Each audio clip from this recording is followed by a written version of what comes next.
And welcome to 302 Sports, where tonight we bring you Henlopen Conference Southern Division action live from Greenwood, Delaware. It's the 302 Sports statewide game of the week. And good evening, I'm Benny Mitchell, and welcome to 302 Sports. As we bring you the 302 Sports statewide game of the week, the whole crew is here. We have a field mic, we have a field camera, we have it all for you tonight, folks. So this is the big game. This is rivalry week. And when it comes downstate in the Henlopen Conference, these games go back for the decades. Tonight, it's the 60th Kiwanis-Trupp Kofi game between the 9-0 Delmar Wildcats and the 7-2 Woodbridge Blue Raiders. Both teams are 5-0 in the Henlopen South, and that just made the Kiwanis Trophy game that much bigger.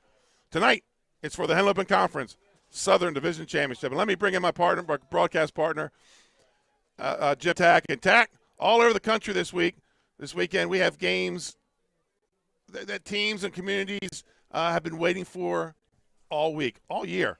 For some, it's the game that makes the season. But tonight there's a whole lot more on the line. Talk about tonight's game. Well, absolutely. What's awesome about this is the championship will not be decided for the South until this evening. Right. So it's not a mean nothing, just the rivalry. Besides the local fever that builds just for the geographical area, these two rivals, it is a big, big football game with two good football teams. Woodbridge has righted themselves from some early mistakes. Delmar just continues to do what they've done all year, and that's win. The last three seasons, this game has been at least part of deciding the South champion. This year, it's clear-cut. Both teams are 5-0. This is for the title. Delmar's on a 20-game winning streak, Tack, and they have outscored their opponents 399-88. Most of those points scored during junk time, with the exception of St. Mary's and last week with Milford. Well, my thoughts, can Woodbridge control 73?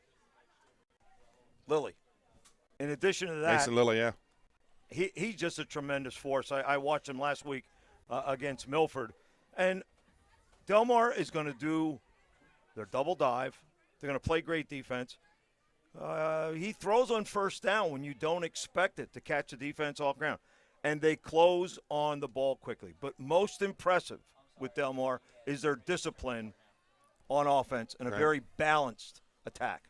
We saw a lot of Woodbridge early in the season. The fairest way to describe their first of the season would be to be talented but sloppy and undisciplined. Yeah, you're right. Yet they appear to have really fixed some things. And offensively, here in the last 5 games, putting up big points on the scoreboard and holding opponents to a touchdown per game. I mean, I remember the night you and I are in the booth watching the Friends game, and 3 scores are called back right. on penalties. I'll tell you what, athletically, I think this is one of the only schools that can go toe-to-toe with Delmar. They will run their game. I think if there's any advantage for them, it's in the special teams area with Westcott and Massey. Tack, we're going to go to the turf report, the 302 turf report. And Pat Gariantes, what do you got down there? What are the field conditions if you give us the Green Blade turf report? Thanks, Benny. And, yeah, down here, it's not looking too bad. We're playing on the Bermuda grass tonight. It's 49 degrees out here currently. Feels like 45. Believe it or not, the field, it seems like it hasn't rained. I mean, it's actually taken the rain pretty good. It's not muddy. It should be good. I don't think the footing's going to be too much of a problem. And, Benny Mitchell, you called this division the SEC of Delaware High School football, so I got to take after an SEC coach. I got to do a little Les Miles here. I got to grab a little bit of grab.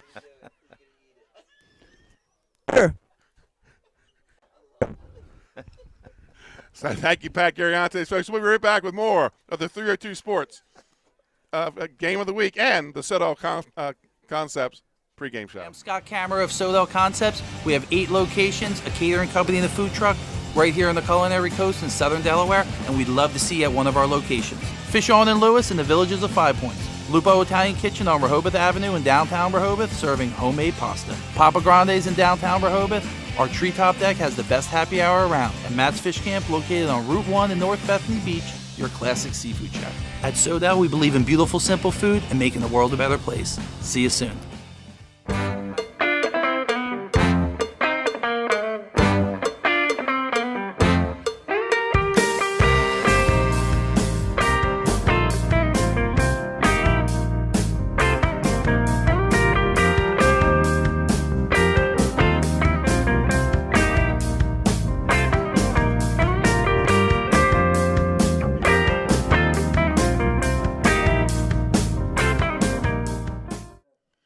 welcome back to 302 Sports here, folks. Benny Mitchell with Jim Tack here for the 302 Sports statewide game of the week with the Delmar Wildcats and the Woodbridge Blue Raiders and the Hennepin Conference Southern Division Championship on the line, and possibly a number 2 seed for Delmar. If they can win here tonight, they could pull a 2 seed in the state tournament. So, Jim, let's get to the Dream Scouting Network players to watch. And we're going to start with the Delmar Wildcats. And Delmar Wildcats, you got to start with number 7, the quarterback, A.J. Angelo. I told him the other night on the show, he was my comeback player of the year, breaking his arm in week 2 last year, sticking with the team through a title, coming back under center this year. He is a tremendous ball handler, a lost art of faking. He handles quite well, returns, punts, great leader. I really love the way he commands the offense. And then we go to number 6, Dante Trader. I tell you what, the last 4 weeks of the season, he was the player of the year for the had to be for the Delmar Wildcats, coming in at halftime of the Woodbridge game to play quarterback and then guide them to a state title. Let's talk a little bit about Dante Trader. He's kind of a multi-use guy for them. Well, he can do it all. At one point, I think you pointed out earlier that they had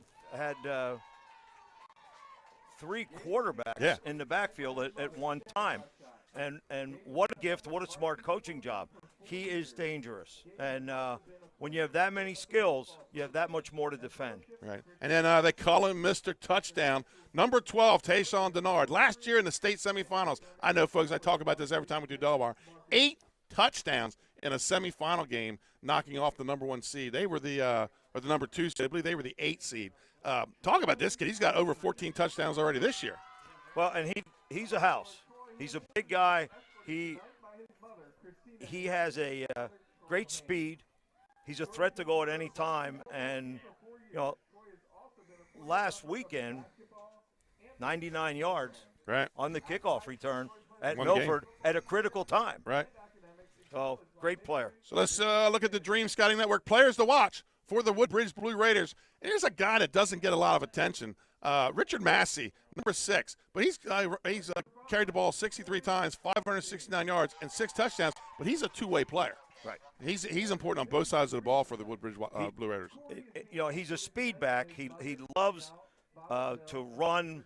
They run him on the sweep, and they also run the quick pitch to him where they have the lineman out in front, and they'll put him as the halfback to the Twins to try to take advantage of spreading the defense. So, good player. And then we talked about the quarterback. He's got a big job tonight. Number 4, Troy Haynes, 4-year starter. When you talk about one play from being in the game, that describes Troy Haynes. He's a freshman standing on the sidelines up in Alapocas playing William Penn. And quarterback goes down. He's been under center ever since. I've never heard Alapocas before. That was pretty impressive. I just like to say it. Let everybody up north know. I know a little bit. As you said, 4-year starter, great play action. And the threat is that when he goes in that play action, that he can get outside the pocket, and he also runs the naked boot real well. Again, set you up and then take off with the speed. And when you talk Woodbridge football, you talk number 8, Jamon Kane, 4-year starter, the Ocho. He has been over 1,203 yards this year, 15 touchdowns. Well, it was earlier in the year, and we were both shocked when he was their go-to guy to win the game. Trying to think who – I'm forgetting who that was. He made the big grab or Laurel. Yeah. He made the big grab. We look out, and there's like a large wide receiver, and he just goes up and gets the ball. In addition to that, the way he reads so fast downhill, it almost looks like he's blitzing all the time, but he's not. He reads real well through the guards into the backfield. And, folks, those are your Dream Scouting Network players to watch. We're going to go to the Purple Parrot Pigskin Picks, where me and Trey Mitchell, we're going to tell you what we think is going to happen in the Hennepin Conference tonight.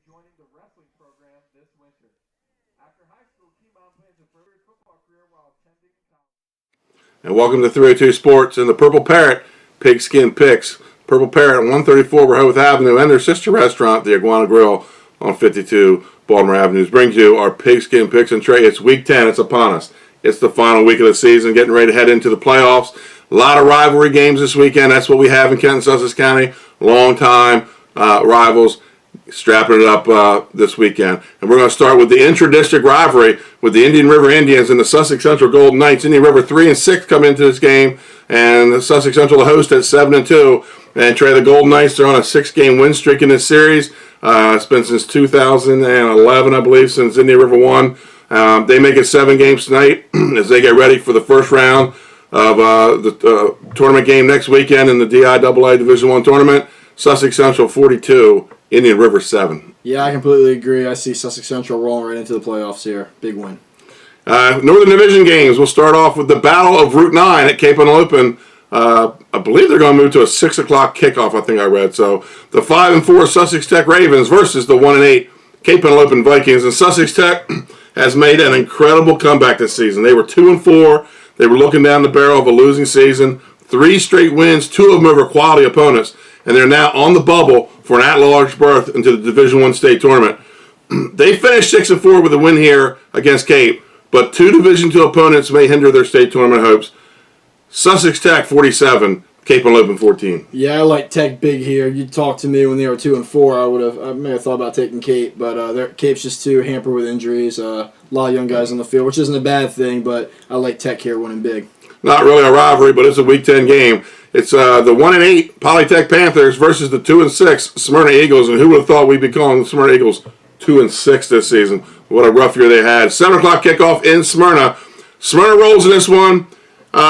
Figure it out. They figure it out. They put the wheels back on the bus over the next 9 months, and they look to change the landscape again in the Henlopen North. Smyrna 42, Polytech 7. Yeah, I agree. It's kind of after these last couple of years, it's weird seeing Smyrna at 2-6 after how dominant they've been. But I think they roll here and they go in the offseason with some questions and some answers, and they get the wheels back on the bus. 7 o'clock in the state capitol. It's the Civil War. The 5-4 Caesar Rodney Riders versus the 8-1 Dover Senators. Always an entertaining game that brings lots of energy. I have seen the underdog win this game many times, but the Senators' offense can put points on the board, and they do it fast. If the CR team that played the first 3 quarters against Sussex Central shows up, that defense, this will be a game. But I'm taking Dover heading into the state tournament. They're looking at a win here, and they could be the number 3 seed. Dover 28, Caesar Rodney 21. I agree. Dover looks good here with their offense, but throw the records out of the equation. As an alum, I feel personally I have to take CR here, and I like CR. I like our defense, but I could definitely see where Dover's offense could be a problem. But I'm gonna go with CR. In the Southern Division, the Lions Cup Trophy. This is a 7 o'clock kickoff in Laurel. Laurel 3-6, Seaford 2-7. Laurel has won the last 18 contests in this long-standing series that Seaford has dominated up until the past 20 years. That streak's in jeopardy Friday night. I'm going to give the Bulldogs the edge at home. Laurel 21, Seaford 14.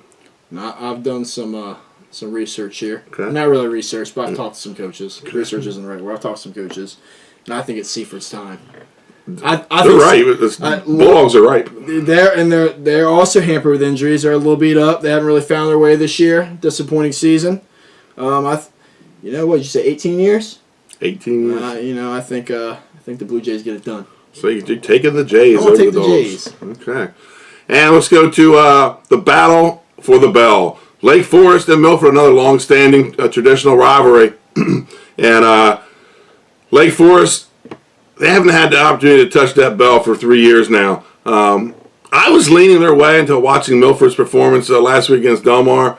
Milford wins this in a close one, but looking down the road, Lake Forest gets back in the picture for the Henlopen South in the next couple of years.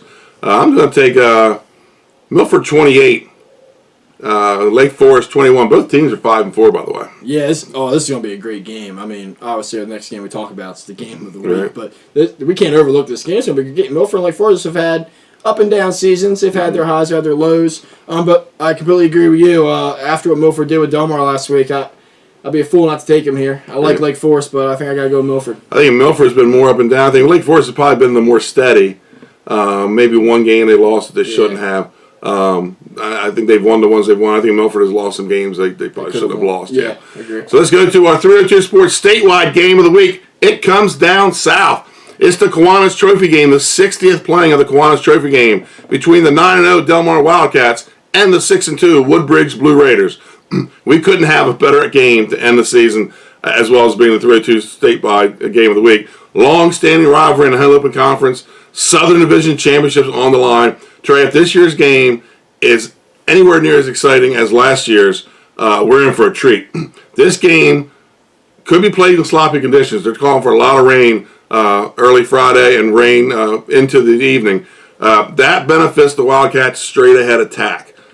Delmar wins a close one here against Woodbridge, and then Woodbridge becomes a dangerous number 8 seed in the Division II state tournament. I'm going to take Delmar 24, Woodbridge 21. Yeah, I have yet to really make a pick until right now. I like both teams. They're both well coached. We've got to see them a lot the last couple of years. I know Delmar is missing a linebacker, I believe, and they've been vulnerable to the passing attack because of that. But I think the key thing you hit on was sloppy conditions. I think sloppy conditions typically benefit the underdog, which I would say is Woodbridge. But with Delmar's style, like you said, the straight-ahead style. Dive and a double dive. The dive and a double dive. And with sloppy conditions, it's kind of limiting that pass a little bit, and already a shaky pass attack. I got to take Delmar here. I like Delmar, too, in a close one. Nail biter. So there you have it, folks. I want to thank the Purple Parrot for their support this year and sponsorship of our Pigskin Picks, the Purple Parrot Pigskin Picks. Make sure when you're in Rehoboth, you visit the Purple Parrot. Great burgers. I've had plenty of them. And they're at 134 Rehoboth Avenue. It's in the second block. And you can always go to the Iguana Grill, which is their sister restaurant, one block to the north, 52 Baltimore Avenue. Folks, just get ready for kickoff. It's week 10. Playoffs coming up. See you at kickoff.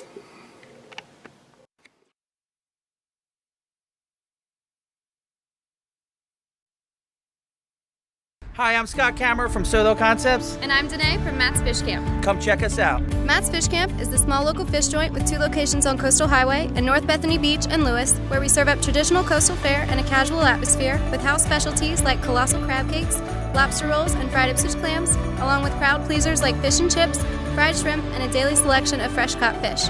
Matt's Fish Camp, serving up lunch and dinner 7 days a week, all year. Locations in Bethany Beach and Lewis, Delaware. See you soon. Hi, I'm Scott Kammerer from SODEL Concepts. And I'm Ronnie Burkle from Papa Grande's. Come visit us at Papa Grande's in beautiful Fenwick Island, Delaware. See you soon. At Papa Grande's, we serve fresh, authentic Mexican food with specialties like blackened fish tacos and short rib cheesesteak burritos. We have great nightly specials throughout the second season and serve the best happy hour at the coolest bar every day year-round. We are open 7 days a week, all year long. Papa Grande's overlooking the water in beautiful Fenwick Island, Delaware. Come check us out. Hi, I'm Scott Kammerer. And welcome back to 302 Sports, folks, here from Greenwood, Delaware. Benny Mitchell and Tim Tack, and we're here for the statewide game of the week on 302 Sports. And we have a good one. The Delmar Wildcats and the Woodbridge Blue Raiders. Delmar ranked number 1 in Division II. Woodbridge ranked number 4. Crowds starting to fill in. Weather not a factor on the Woodbridge side, Tack. They're starting to fill in underneath us. Yeah, this is championship football. And I still think, in spite of things, we might get lucky and have a window here that we're going to get a good crowd. But it's going to be a good football game. No two ways about it. Well, Jim, let's break it down. What do these two teams got to do? For Delmar, in my opinion, they just have to keep doing what they do. Keep being Delmar. Dive, double dive, play action, execution, discipline, and hard-nosed Wildcat football. My only concern with Delmar, special teams. I've looked at it. They have faith in some younger guys on their kickoff teams, and not a lot of people do that. However, this gentleman's been very successful. So I think it comes down to the difference in special teams and the return guys that Woodbridge has in that speed. On the other side, Delmar, as you said, keep doing what you're doing. Play great defense. And for both teams, don't panic in a big game situation. If somebody scores, don't panic. Come back, reload, and play. It's going to be a good one. We've talked about this since week 1. Right. For Woodbridge, the Blue Raiders, they need to play clean game on offense. It's a clean game. Limit, if not eliminate, the drive-stopping penalties. Get off the field on third down. Don't let Delmar extend drives. And bring the Week 10 rivalry excitement to the field. Well, I don't know if you left anything for me. You covered that pretty well. I agree with you, but I really think it's going to come down to special teams. I look at that area that people can score. I know I've talked about it before, but this is just going to be a great one. So, folks, let's go to some of the people that bring us your Henley Conference Friday night games of the week. And first off, as always, SODEL Concepts. They are the official sponsor of all our downstate broadcasts, be it football, be it wrestling, be it whatever sport it is. They are our official sponsor. The Dream Scouting Network. Dream Scouting Network, that's Shannon Riley upstate. You know, if you're looking for a little help to get into college, contact the Dream Scouting Network. Barclays Heating and Air. Lasher's Barbecue. S.E. Doyle, General Contractor.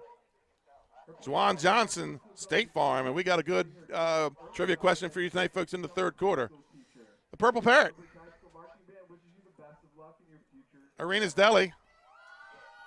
And Active Pest Solutions. Greenblade Irrigation and Turf Care. Matter of fact, I saw Todd Berger today of Greenblade, and I want to thank him for his support of our football broadcast. Our player of the game brought to you by Louie's Pizza. So, folks, we're going to take a quick commercial timeout, and we'll come back with some more of the SODEL Concepts pregame show here on 302 Sports.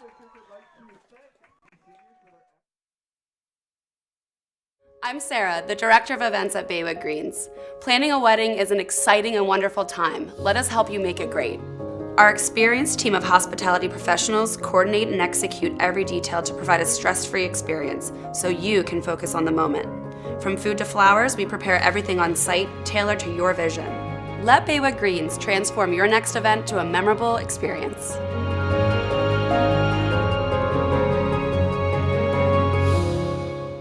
I'm Scott Kammerer from SODEL Concepts. It's off-season at the beach. That means great specials throughout all of our restaurants. Come check it out. Catch 54 in Fenwick Island, Northeast Seafood Kitchen in Ocean View, Delaware, Blue Coast Seafood Grill and Raw Bar in North Bethany, Matt's Fish Camp in North Bethany, Lupo Italian Kitchen in Rehoboth Beach, Blue Coast Seafood Grill and Raw Bar in Rehoboth Beach, the Clubhouse at Baywood on Long Neck, Matt's Fish Camp in Lewis, Delaware, and Fish On in the Villages of 5 Points. If you missed any of them, check it out at SODELconcepts.com. See you soon. Hi, I'm Scott Kammerer from SODEL Concepts. It's off-season at the beach. That means great specials throughout And all I'm of our... Danae from Matt's Fish Camp. Come check us out. Matt's Fish Camp is the small local fish joint with 2 locations on Coastal Highway in North Bethany Beach and Lewis, where we serve up traditional coastal fare and a casual atmosphere with house specialties like colossal crab cakes, lobster rolls, and fried Ipswich clams, along with crowd pleasers like fish and chips, fried shrimp, and a daily selection of fresh caught fish. Matt's Fish Camp, serving up lunch and dinner 7 days a week, all year. Locations in Bethany Beach and Lewis, Delaware. See you soon. Hi, I'm Scott Kammerer from SODEL Concepts. And I'm Danae from Matt's Fish Camp. Come check us out. Matt's Fish Camp is the small local fish joint.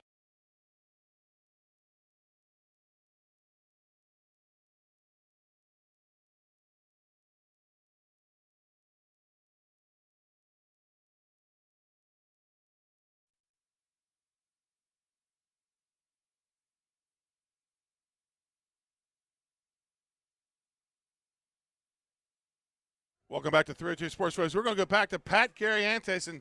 And Pat, tell us what the excitement is like down there on the field here at this big the game. Okay, Pat, if you could tell us what the excitement is like down there on the field. Pat's having a little trouble hearing us through the earpiece.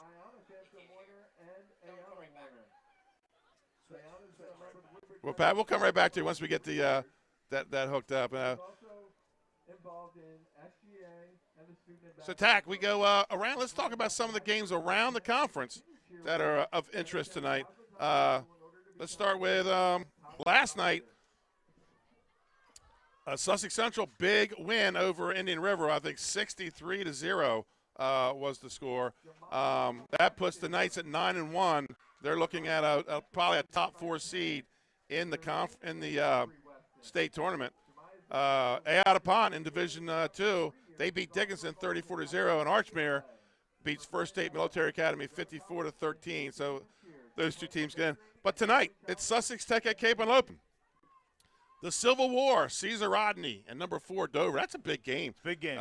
Caesar Rodney, believe it or not, still has this outside chance of sneaking in the state tournament with some things can roll their way. If they can get to 6-4, they have somebody to win beat somebody. And right. And then number 9 Milford Lake Forest. And folks, we're going to try to get back to Pat Gariantis. And Pat, tell us what's the level of excitement down there on the field. These two teams, they've warmed up. We've had the opening session. What's the excitement like down there? Yeah, Benny, I mean, there's a ton of excitement down here. It's senior night. They've introduced the players. They've introduced the band. And they introduced the cheerleaders. I'm looking forward to it. The fans are looking forward to it. The rain has stopped just in time. We talked about it on Wednesday. An extreme amount of excitement when these two teams get together. 7-2 Woodbridge, 9-0 Delmar, playoff seeding on the line. It doesn't get much better than this. I cannot wait to see what's going to happen here tonight, especially the Ocho. I mean, we talked about Ocho. He's been a favorite of the show. He's his senior night. We're going to see what they have, see what they got. Both teams. Looking forward to it. All right, thanks a lot, Pat, folks. Getting back to our games around the state. Seaford-Laurel, one of the oldest rivalries. I'm telling you, I picked Laurel because it was home. It was a home game. Trey picked Seaford. He says he thinks Seaford gets it this time. They're going to break. He thinks they break the 18-game winning streak over Laurel this year. It's, I don't know if he's just trying to kiss up to his mother, who's a Seaford grad, or what it is. But he's taking the Blue Jays. And then Howard Glasgow tonight, big Division II game. Howard looking to where they're going to be seated tomorrow. Number 6, Appoquinimink at number 9, William Penn. Appoquinimink actually controls their own destiny. They can win. They're the number 6 seed in the state tournament. That's a 1 o'clock game at William Penn. And then the big one, other than tonight's big game, the big game upstate tomorrow, number 1 Middletown versus number 2 Hodgson for the Blue Hen Conference Flight A title. 11 o'clock, then Tower Hill and Wilmington Friends, one of the oldest rivalries in the state, at 2 o'clock. And then DMA looking to finish things up with Conrad. So, folks, it looks like the teams are about ready to come back on the field. And we're getting ready for some football. I think national anthem. Here come the Delmar Wildcats. And wow, that cheerleader's carrying that flag into the wind. Yeah, that's.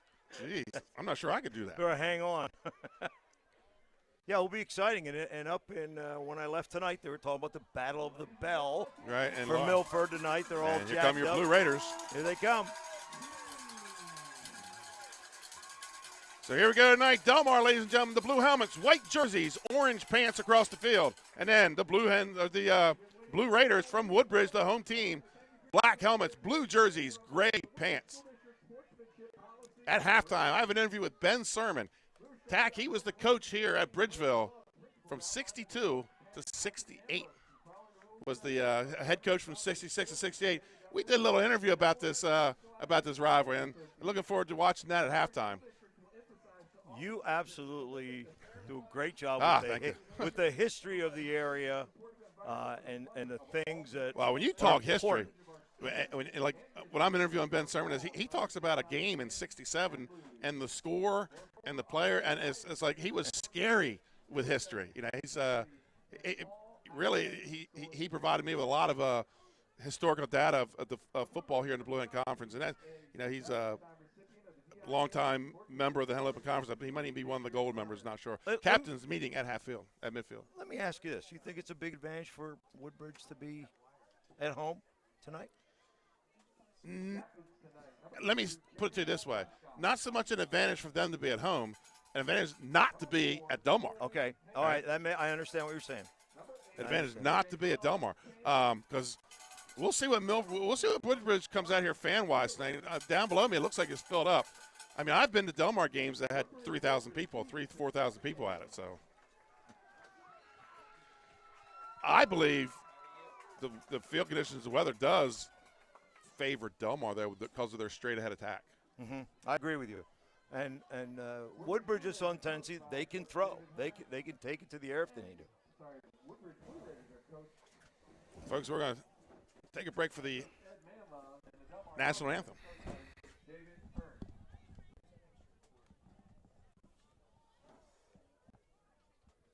If I could have your attention, please. Ladies and gentlemen, please stand. Remove your hats for the national anthem and the presentation of colors of the greatest nation in the world. Please remain standing until the colors have left the field. Thank you. Tonight's color guard will be presented by the Woodbridge High School Marine Corps JROTC. The national flag is being carried by Kara Stevens, organizational flag by Dalton Cannon, Right rifle, Garrett Ray, and left rifle, Ryan Stevens.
Tell you, Tack, there's not a seat open here. Maybe a few to my right on the Woodbridge side. But they're starting to fill in here in Bridgeville. Let's talk about the top 10, the 302 Sports top 10 put together. And he's here tonight. He's our assistant producer, Jason Winchell. In Division 2, Delmar is your number 1 ranked team in Division 2, the defending state champs. They're on a 20-game win streak. Out of Pont, Wilmington Friends at 3. Woodbridge Blue Raiders here at number 4. The Howard Wildcats at 5. Archmere at 6. Tower Hill 7. DMA 8. Milford 9. And St. Mark's at number 10. In Division 1, Middletown, number 1. They are state runners-up last year. Hodgson at 2. The Sussex Central Golden Knights at 3. Dover 4. Salesianum 5. Sussex Tech 6. Appoquinimink 7. Cesar Rodney at 8. William Penn 9. And St. George's rounds out the top 10 in Division 1. And like we said, tomorrow's going to be an exciting day in Division 1 at least, as it's going to come right down to the last game of the season, probably before we find out who is going to represent Division 1 in the tournament. Division 2, Chase, if I'm not correct, the 8 teams are in. We know who the 8 are in Division 2, correct? Pretty much, unless a crazy upset happens, DMA loses tomorrow to Conrad. So here we go. And it's going to be a kick, put it on the ground. It's picked up by Westcott, number 2. He's got some running room on the right side, following his blockers across the 50 down to the 45. And Blue Raiders are going to take over or start the game. 1st and 10 at the Delmar. Looks like right on the 45. I like the way he fouled his blocks there, Tack. He did. And something we talked about in pregame was that there's a whole young crew on that kickoff team. And then with going with the short kick and then a speedster gets it, great field position to start out the game. Ball on the 45 for the Blue Raiders. Haynes comes out under center, and Massey and Kane in the backfield. Tight set. It's going to be Kane up the middle, and he's going to take it for about a 5-yard gain, bring up a 2nd and 5 for the Blue Raiders. And right off the bat, we talked about the defensive line of Delmar. Nice surge by Woodbridge. They kind of pushed them back that first play. They did. Lily was in on the tackle, but they had a good push. 2nd and 5 for the Blue Raiders at the 40-yard line of Delmar. And they're going to get them to jump, and that's going to be an easy first down there, Tack. Absolutely. And the other thing was they were in wide splits, which almost leads me to believe some kind of a dive or veer play. That's an SC Doyle first down. So here we go, 1st and 10 for the Blue Raiders. at the 35-yard line. That's going to be Massey left side, makes a cut, has some running room. Looks like he's going to be close to a first down, maybe about 2 yards short. That's going to bring up a 2nd and 2. And Massey's he's that scat bat dart type runner. Tack. Yeah, absolutely. And we talked about him being running from right to left, like in their sweep. That's the off-tackle power play, kind of a short sweep. The tackle that time by 88 Covington, but they are moving the ball. 2nd and 3, give them a gain of 7 on the play. 2nd and 3 for the Blue Raiders, and their slot to the right here this time, Tack.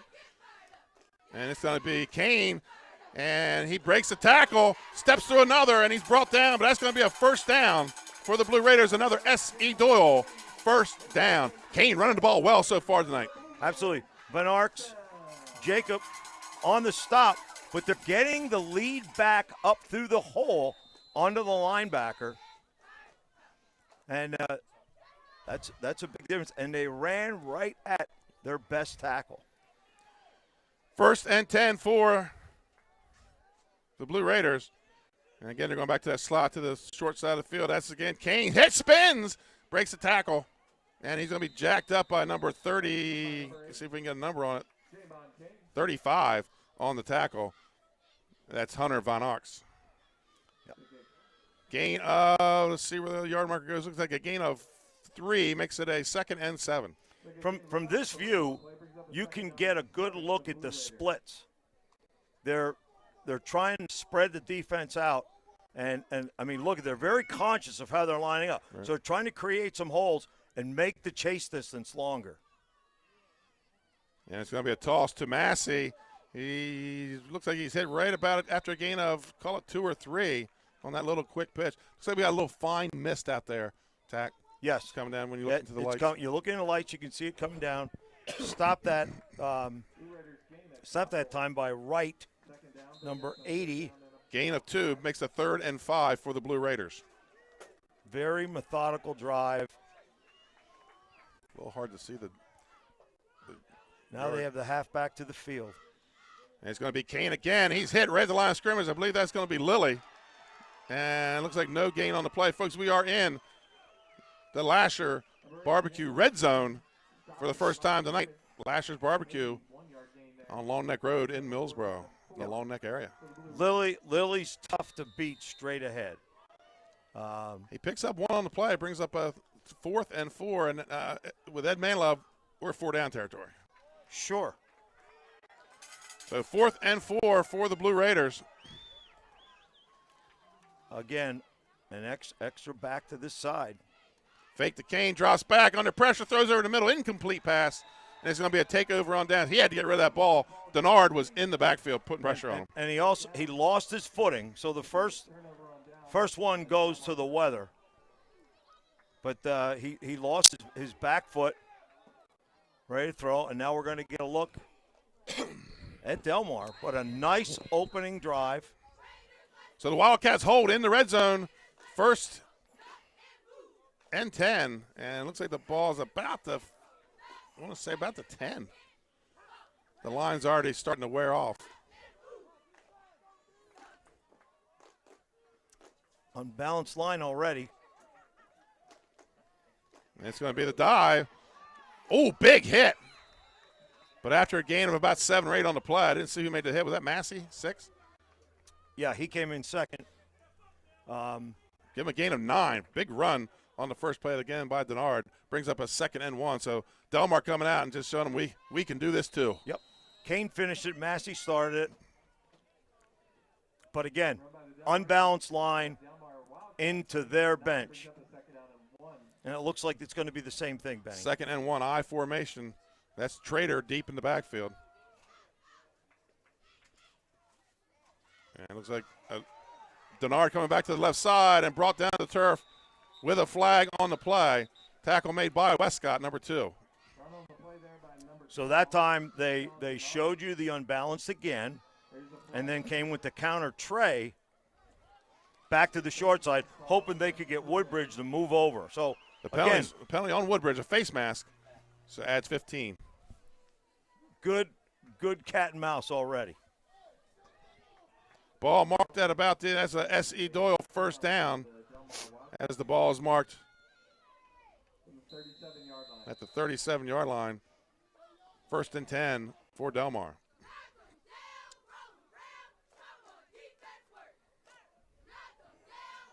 Number 82, Isaac Brumley, goes wide to the right to their side of the field, our far side.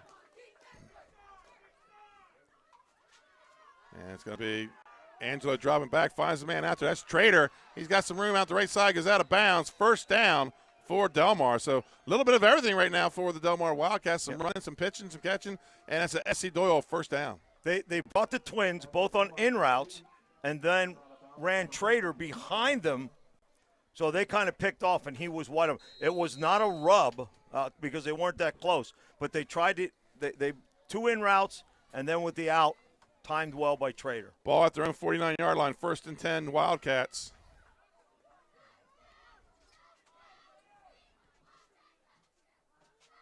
Motion comes to the near side, and it's going to be a handoff up the middle to Denard. He's hit at the line of scrimmage, knocked back, maybe a gain of 1. That looks like number 59 in on the tackle, Josh Probst. And they're going to give him a gain of 1, 2nd and 9. They needed to be tough up front and stop it down. As you had said earlier, get off the field in 3 downs. 2nd and 9. Delmar taking their time getting the play. They are. There's a 6:40 and counting here to play in the first half. So we're almost midway through the first half. Ball just across the 50-yard line. 2nd and 9. I formation. And it's going to be a little scissors play. That's going to be wrapped up. That was Trader. 54, the first one in, was Jamar. I don't have a 54. Oh, sorry, it's Delmar. Josh Benedict. So that's going to be a loss of 1 on the play tack. 3rd and 10.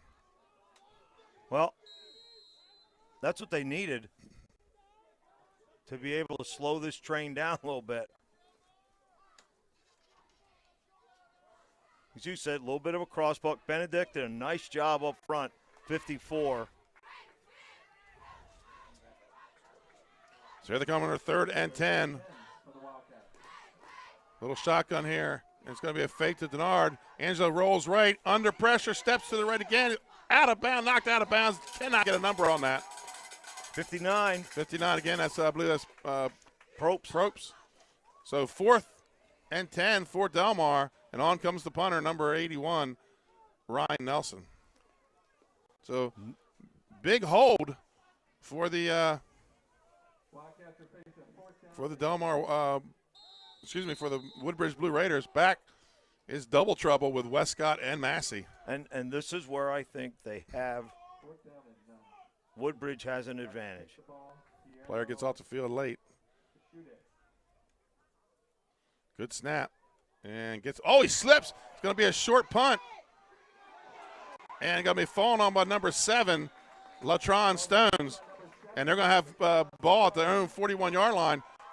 So what a break so we've seen the field now twice. Twice the field has come up. That's a net of about 11 yards on that. And Woodbridge is back in good shape. Tackle, let's get to our Barkley Heating Air out-of-town scoreboard. 1 score in so far tonight, first half. Sussex Tech 35, Cape Henlopen 0. That's our first score of the night. And what quarter is that? First half is all I know. First half? 1st and 10 for the Blue Raiders. They take over on the punt. And it's going to be Massey left side. He's not got any room. And Delmar pulling at the ball. There's no gain on the play. Looks like they're going to give him about a yard now. It's going to bring up a 2nd and long 9. Yeah, and on that one, we're Covington and Brumley on the stop.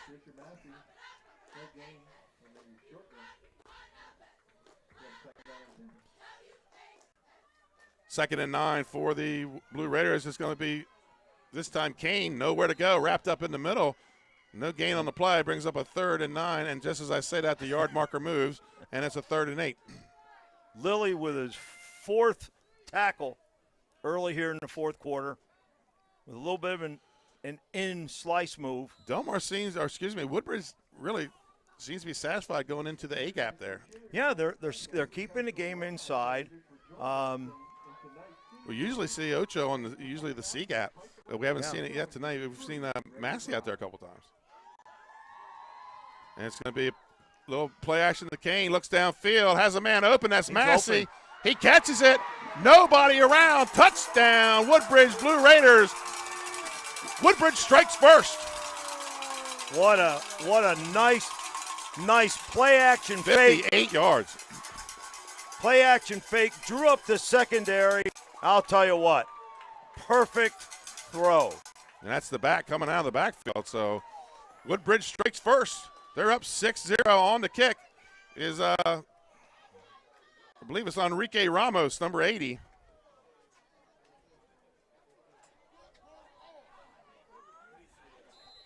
That is going to go a long way. Good snap. The hold's down. The kick is up, and I think he's going to be wide left. So that's how it's going to stay in 6-0. I think special teams, they're going to have to get used to these field conditions. So that's the third or second special teams. We won't call it a miscue, but just the ability to function on the wet ground. Cause a difference. Absolutely. So first, absolutely. We're going to take a quick commercial timeout. We'll be right back. Your score with 4:12 left to play in the first quarter. Woodbridge 6, Delmar 0. The Hadley Group is your local real estate resource. Brian Hadley joined Patterson Schwartz & Associates in 2005. In 2013, Nicole Flora joined Brian, followed by Emma Burnett and Grant Jepp in 2014. That's when the Hadley Group was formed. Patterson Schwartz Associates offer you exceptional knowledge of local market conditions and a commitment to represent you honestly and professionally. So for your next purchase or sale, think the Hadley Group. Visit our website at thehadleygroupre.com. Welcome back to Woodbridge here, folks. Benny Mitchell and Jim Tack. And Woodbridge, they strike first 6-0 on the pass from Haynes to Massey. And they're going to kick it deep. And going to slip and fall. And there again. Third miscue. 3 out of the 4 have been on special teams. Yep. So that may have been Trader's ball there. Yep. He was right behind him. He went back a little bit. That was Taquan Denard on the catch and just slipped to one knee. So we're starting to see maybe why Woodbridge is playing in the A-gap. Yeah. 1st and 10 for the Delmar Wildcats. Ball looks like it's on about the 15. 1st and 10. See if Delmar, 20 wins in a row, dig themselves out a little bit of a hole here. Unbalanced again, Benny. And it's going to be, it looks like the second man through on the double dive. And it looks like they got it wrapped up. Maybe a gain of 1 on the play. And a whole bunch of people in there. Looks like the first one up was 54. Yep. Josh Bennett, or should I say the last one up. Keeler on the assist.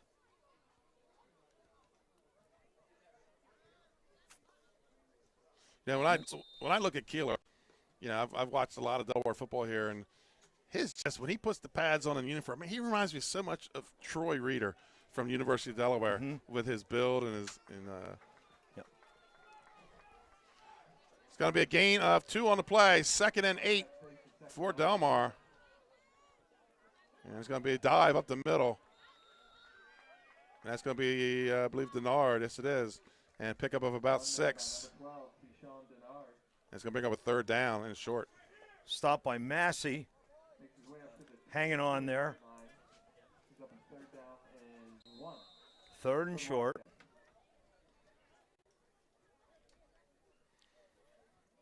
So 3rd and 1 here for the Wildcats. Under 3 minutes to play here in the first quarter.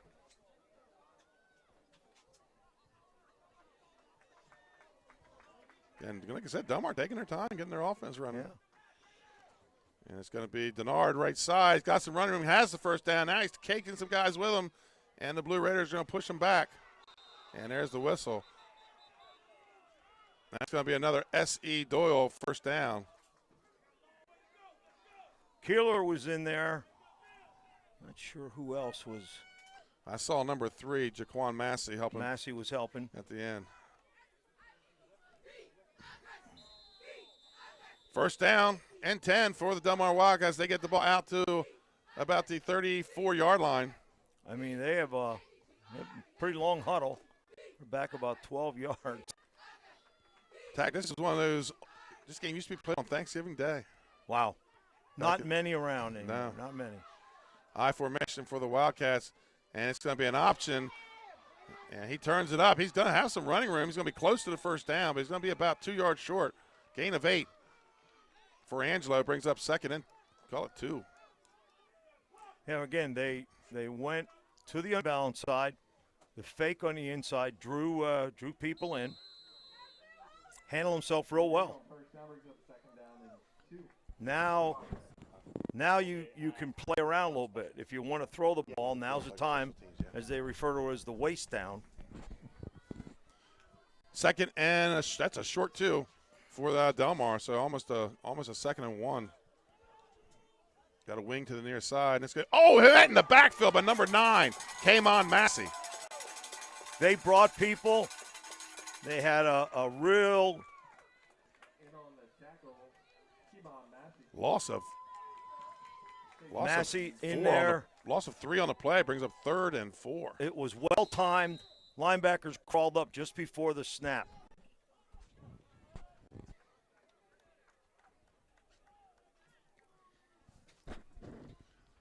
Third and 4 play here at their own 30, almost right on the 40-yard line for the Delmar Wildcats. We're under a minute. Covington goes wide to the far side. And bumps in, goes to fake, bumps in, tries to throw it away, has a man out there, but he's hit after about a step. That's gain of 1 on the play. Tell you what.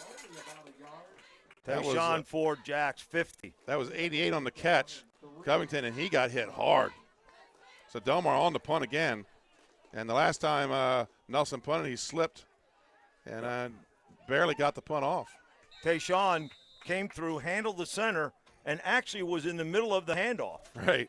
Fake, and then and Angelo did a great job just backing out just there. Just getting out of there. Exactly. Another good snap. Bobbles the ball coming off. And this one he kicks a low end over end. And they're going to let it roll dead around the 19-yard line. And that's going to be the end of the quarter. And, folks, we're going to go down to the sideline with we're going to go down the sideline. And Pat Gariantes, what are you seeing down there on special teams and all these slips and falls? Yeah, Benny, I mean, good one so far here. What we expected first quarter. 6-0 Woodbridge, Troy Haynes to Massey on a touchdown. Defense kind of fell asleep there for Delmar. It's been run, play action, boom, touchdown. And special teams. I mean, opening kickoff of the game. Woodbridge takes a swing kick across midfield. Good drive, a little bit short on 4th down. And then the blocked punt there that set up that touchdown. Special teams having a big thing to do in this game as well. Weather has not been a factor so far, at least from what I'm seeing right now. Maybe a little bit on Delmar's side with some footing. They can't really get their speed going. But Woodbridge seems to be making, they're adjusting to it fine. So good one after the first quarter. Thanks a lot, Pat. And Jack, what do you think his assessment of from down there? He's kind of seeing the same thing we are. Yeah, same thing. I mean, the special teams have been affected by the footing and some slips. The opening kickoff, I thought, was a big play. They squibbed, and then a great return on it. So Woodbridge doesn't get another shot here with the wide splits. 1st and 10 at their own 19-yard line here. Second quarter action. We'll have some more scores coming up for you in a second. And it's going to be Kane. Nowhere to go off that right side. Push back. First man on the tackle, 59 or 58 maybe, Wingate.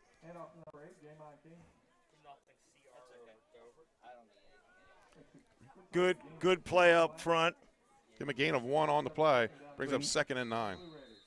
Cuffey and Wingate.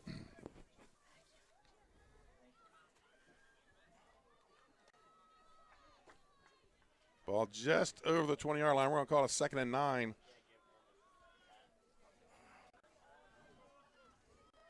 And that's going to be Kane. First guy through the fullback, and he's pushed in the pile. And he's going to pick up about 2, maybe 3 on the play. And again, other than the big pass play, we've seen maybe 2 plays to the outside.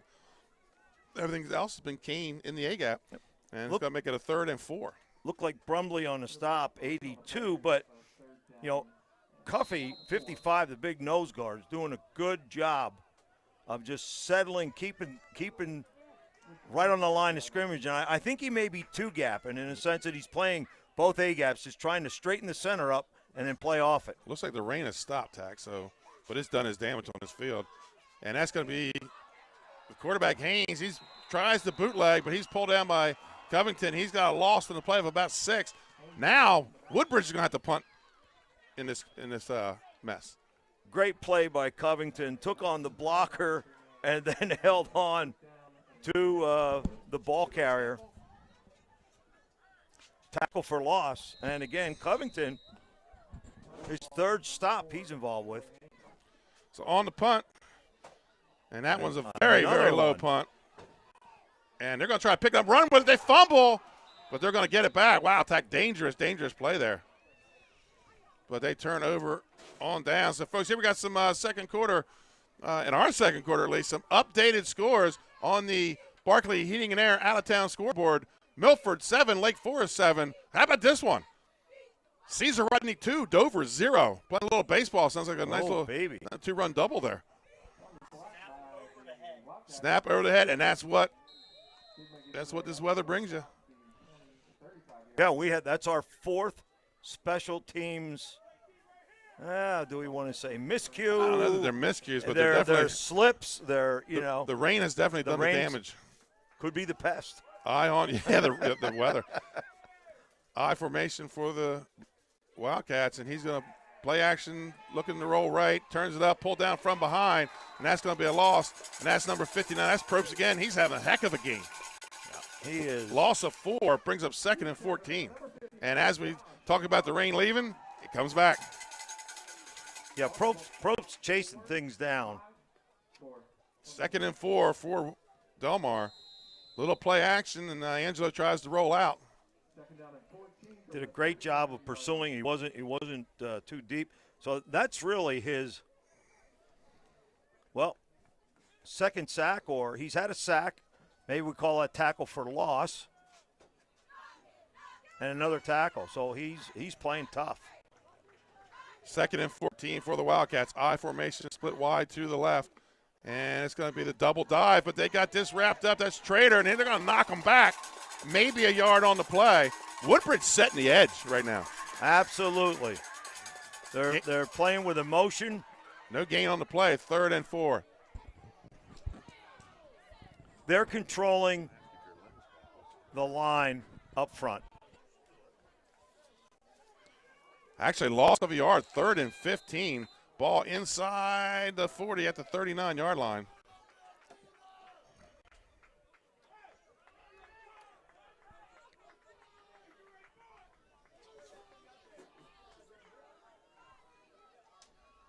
Shotgun formation. Angelo looking downfield. Pulls it back. Now he's looking to run, and he's going to get wrapped up, knocked out of bounds. That looked like number 50 on the tackle. Tayshawn Ford Jackson.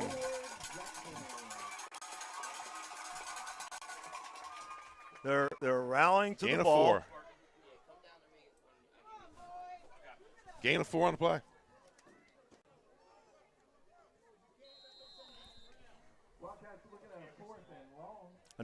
That's a great stand by Woodbridge. And again, let's check out what's going to happen on this punt. It's been exciting on everyone. High snap off to the right, and he's going to be able to pull it in and get it down.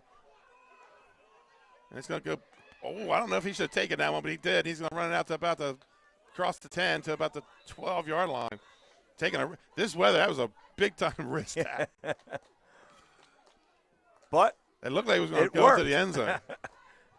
It worked, and nice stop there by Allen, a 9th grader. Look at the ball. Is that about let's call it the 14. They have worn the middle of the lines off the middle of this field. 1st and 10 for Woodbridge.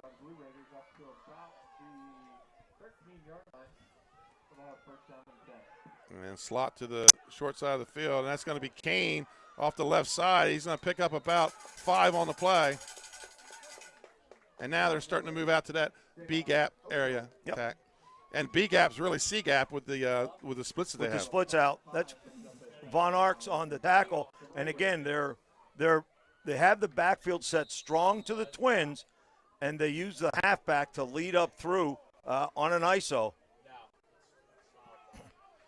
2nd and 5 for Woodbridge, I formation. And it's going to be Massey this time. Lilly gets in on the tackle. Exactly. And 35 on Arx. But he's going to pick up about 1, maybe 2 on the play. Von Arx on the stop, and again, Lilly coming down. The big thing with Lilly, they need to cut his pursuit off from the backside. So whoever is over him needs to take a hard inside charge and rip up. Just doesn't need to knock him down. Just stay with him so he can't get his hands free. 3rd and 1 for the Blue Raiders. And Delmar showing blitz. And it's going to be Kane. I don't know if he got anything on that play. I don't think he did. And there's nose guard Cuffey coming up. On the punt, number 4. Is it 4 Haynes? And 12, Evans.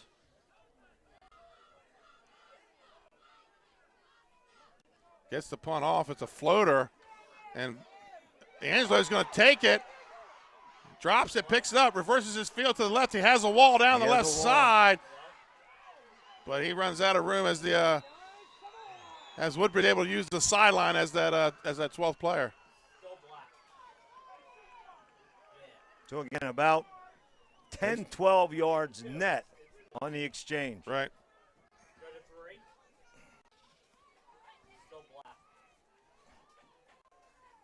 So 6:12 left to play here in the half. Woodbridge leading 6-0. Couple out-of-town scores. Dover now up 6-2 on Cesar Rodney. And the Spartans of Lake Forest lead Milford 14-7 in the Battle of the Bell. 1st and 10 for the Wildcats. Ball at the 33 of Woodbridge. So great field position for Delmar. And it's going to be an option play. Hit at the line, spins, gets about 5 yards. He's hurt. Yeah, he is. Injured Wildcat on the play.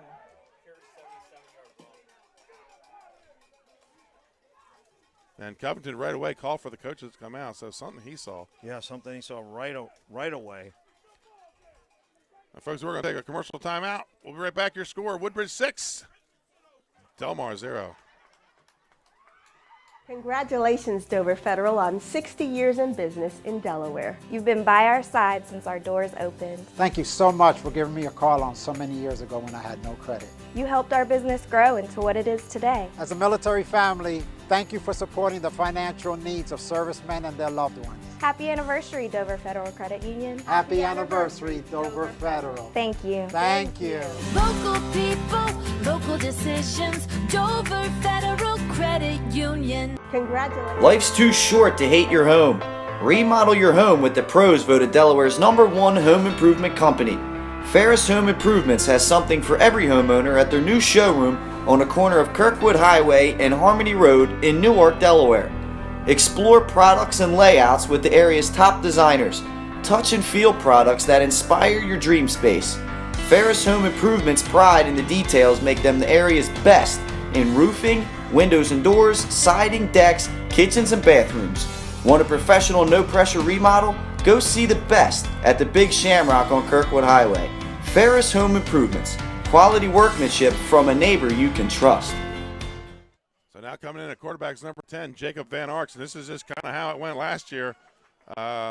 He picked up in week 2 before it was turned over to Trader. But you have Trader in the backfield. And Van Arx under center. And Denard tripped coming off trying to get the ball. Wrapped up by 53 Probst, and they're going to call stopped his forward progress. But he slipped coming out of his stance. And 53, Hutchinson almost pulled that ball out of his hands. He was right there at the mesh point. He has been tough. So he's going to get a gain of 4, and it's going to bring up a loss of 2 on that one. It's going to bring up a 3rd and 6. They are playing tough on the edge. Their get off across the line of scrimmage is impressive. Woodbridge. So a little bit of a power eye look here on a 3rd and 6. And Woodbridge bringing the blitz. And Von Ox rolls out, looks back down the middle of the field. That's picked off by Westcott. Down around inside the 5. He's got some running room down the left side. And he's going to get it out to about the 30. First turnover of the game. Woodbridge Blue Raiders get it. And Westcott's picked a few off this year. Tried to run the counter tray pass, throwback to hit the drag. It got a little too deep, and the safety was able to get underneath the route. If that route is running a little shorter, he's open coming across the middle. Great play. Woodbridge takes over on the turnover. 1st and 10 at their own 30.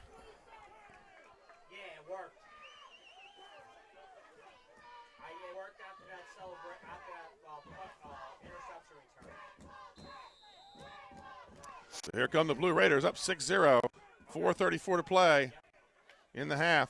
And that time, Ocho slipped. Haynes looking downfield, though. He's got a man open. It's Westcott. He's got it at about the 30. Pulled down. Touchdown saving tackle by number 6, Dante Trader. Big time pitch and catch there. Wow.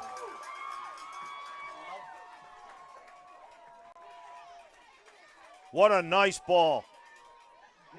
Well, we said Haynes was going to be a player to watch here tonight because we thought they'd have to throw the little ball a little bit in this mess. He is right on the mark. And that's an S.C. Doyle first down. 1st and 10. And that's going to be Massey. Ball's on the ground and going to be recovered inside the 5 by Keeler. Johnny on the spot. Now they have somebody down, Benny. It looks like it's Massey. They ran a counter tray or crossbuck action, and Delmar jumped all over the front side fake.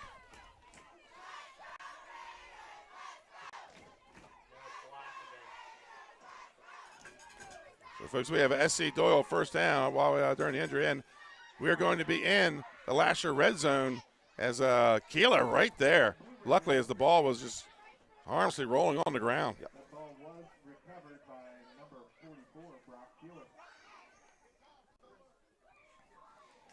So I believe the ball is going to be, where are they marking it? At the 5 or just inside the 5? I can't tell. It looks like the referee's standing just inside the 5. The referee's holding the ball. I tell you, this would be big for Woodbridge if they go up here attack, but it won't be it because these two teams, we saw this last year, they just go back and forth with each other. I'm impressed with the throwing of Woodbridge and how smooth it's been. Like you said, pitch and catch is exactly the way to describe it. Perfect ball, great faking to hold the linebackers.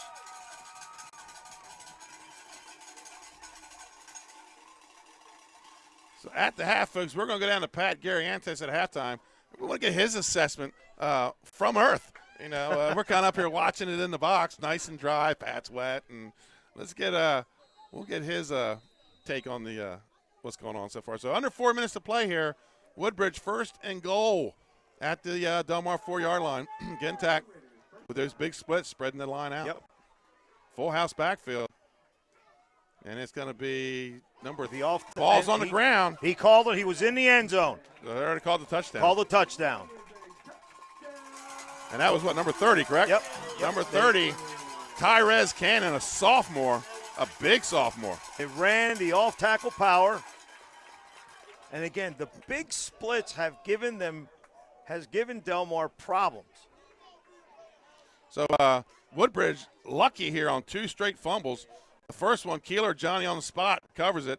And then the second one, already in the end zone. But they're going to have to find a way to cover those points of the ball attack. Yeah, it's you can only get lucky so many times, and that's going to come back and bite you. Blue Raiders going for 2. You need to make up for that one that they missed on the extra point. And it's going to be number 3, Jaquan Massey, and I don't think he gets in. He slipped as he got the ball. Folks, we're going to take a timeout. We come back with 3:42 left in the half. Your score, the Woodbridge Blue Raiders 12, Delmar 0. The Hadley Group is your local real estate resource. Brian Hadley joined Patterson Schwartz & Associates in 2005. In 2013, Nicole Flora joined Brian, followed by Emma Burnett and Grant Jepp in 2014. That's when the Hadley Group was formed. Patterson Schwartz Associates offer you exceptional knowledge of local market conditions and a commitment to represent you honestly and professionally. So for your next purchase or sale, think the Hadley Group. Visit our website at thehadleygroupre.com. And welcome back to Woodbridge, folks. We're in Greenwood, Delaware. Actually, we're in the suburbs of Greenwood, Delaware. I want to thank some of our upstate guys coming down. Pat Gariantes, Nick Halliday, Jason Winchell coming down and giving us some field angle. Having a little trouble with the field camera, folks. The rain just doesn't seem to like it. So on the kick is number I believe it's 80, Enrique Ramos. And he's going to kick a high one down to about the 15, where it's going to be taken by Trader. Trader got some running room. Big hit by 22, Michael Plummer. And they're going to stop him right in his track. So good field, not bad field position. The ball's going to be about at their own 29 tack. Yep.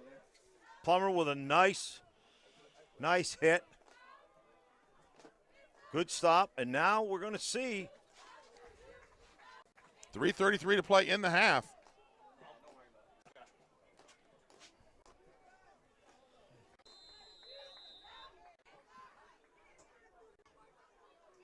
I'm just really impressed with Woodbridge, and their defensive line play has been special. 1st and 10 for the Wildcats. Covington comes in motion to the near side. It's going to be a handoff to Trader, and Trader's going to get about a yard or 2, hits and spins, but there's just another Blue Raider there. I believe that was Keeler finishing things up. Yep. Stoney was in to help, and Keeler, and they started in unbalanced, then motioned across to now give the balance set. So if you move over, now you got to move the defense back again, and then ran to it. 2nd and 8 for the Wildcats. Von Ark's in the shotgun, and we're 2 trips to the far side. Yeah, empty set. And he's going to look to that left side, under pressure, throws, has a man, it's Trader. And he's going to get a gain of about 3 on the play. He's going to bring up a 3rd and 4 for Delmar. Nice little look in. Yep. Massey there along with Keeler. 3rd and 4 for the Wildcats. Folks, at halftime, we'll break to Pat Gariantes and see what he sees from the field, and then we'll go to our interview with Ben Sermon about this long-standing rivalry. Used to go back to the old Bridgeville High School, Delmar High School days. And that's going to be Denard, and he's got the first down, breaks a tackle, and tackled about the 45. That's enough for another S.E. Doyle first down. Denard starting to get in his hard running mode here, Tack. Absolutely. 53 again on the stop.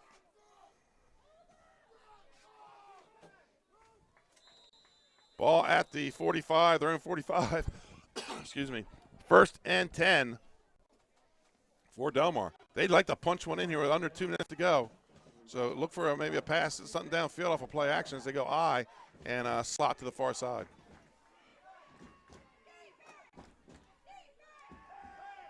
And that's it. It's got Von Arx rolling out. And throws to the short man. That's number 21. In and out of his hands. He was over the line. And we have a late flag back here at the line of scrimmage. I think he was over the line of scrimmage when he threw the ball. Whatever it was, that flag went high in the air. Had to fair catch it. That's what it is. Good call, Tack. Yep. Well, you notice how Woodbridge didn't commit on his roll. No. They were not worried about him running. You know, they defended the pass, and he just kind of drifted a little far downfield. Yeah. So that's a loss of down. That's a loss of down. That's a tough penalty to take. They mark it off. That's going to be a 3rd and 15 with 1:39 to play. And the clock is stopped on the out of bounds, on the incomplete pass. Paul was intended for number 21, Vershawn Spence, who did a nice job getting stretched out and getting his hands on it. Yes, he did. But I think the ball would have been out of bounds anyways. And we're going to get a Delmar timeout, folks. We're going to take one with them. Your score with 1:39 to go here in the first half. Woodbridge 12, Delmar 0. Unique Image opened for business in Wilmington, Delaware in 1979 with one focus, wowing our customers with great products and even greater customer service. 30 years later, we are still doing exactly that. Whether you're looking for marketing tools to promote your business, gifts for your employees or clients, or planning a special event, we're here with the voice of experience to help you every step of the way for your complete satisfaction. Visit our new showroom in the Mill Creek Shopping Center, 4577 Kirkwood Highway. Unique Image, you envision, we create. Unique Image opened for business in Wilmington, Delaware in 1979 with one focus. Folks, we have able to identify number 53. He was at the bottom of the roster. Rosters in numerical order. He's a double number. 53 has been Corey Hastings, who we've been looking to talk about. He has been playing well.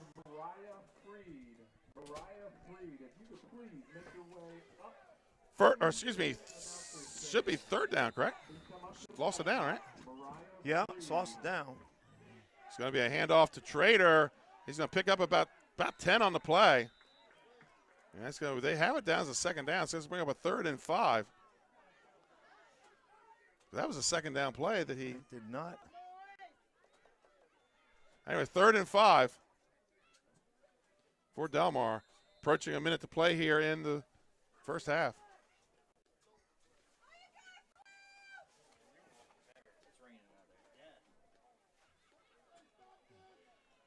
And Delmar's still taking their time, calling the plays, tack down 2 scores.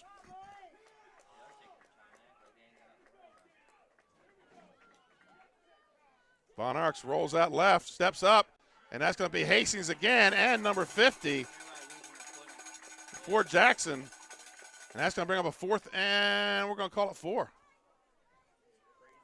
Jackson is his 3rd stop of the evening, and they are just – they're controlling the line, staying at home, not chasing ghosts, playing their gaps. Woodbridge takes a timeout here with 35 seconds, maybe to get one more chance. You're up 2 scores. I don't know. I think it may have been from the defensive side. It was. But I mean, don't jump. Okay. Don't jump off sides. Give them the 1st down. Gotcha. That's what I'm looking at. Not maybe get the ball one more time. Right. No, I don't think it's at all. And I also think if they go back to punt, what do they have to lose by faking it? So right. I think what they're doing is trying to talk to the kids about that. What do you think about going after it in this situation? With the bad footing? With the bad, yeah, I don't think that's a bad move. But you know, I heard Greg Schiano speak on special teams.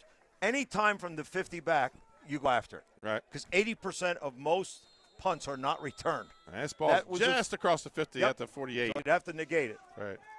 But let's see if they're going to try something here. Wildcats are going to punt. Looks like they're standing straight up. We're going to go into they are coming after it. He drops it. He's under pressure. Unfortunately, slips, gets back up. There you go. So footing again. 5 guys. Yep. That's the 5th time we've seen an incident on the special teams. And was that? That was number. It was number 9 initially. Come on, Massey, and then Kane made the tackle. Massey and Kane. So 1st down, but it's in Delmar territory with 28 seconds to go. Let's see if Haynes throws a couple downfield. Or excuse me, if Haynes throws a couple downfield. Kane limping around in the backfield. 1st and 10. Delmar 35. I would say good defensive timeout they took. Yeah. Their kids were ready. They were all standing up. Didn't want to jump off sides. Good move. Little pistol action here. Massey goes in motion, fakes the toss, and then throws out to Massey, just out of his reach. Cover that. Okay. They're going to call it incomplete. Okay, they call it incomplete.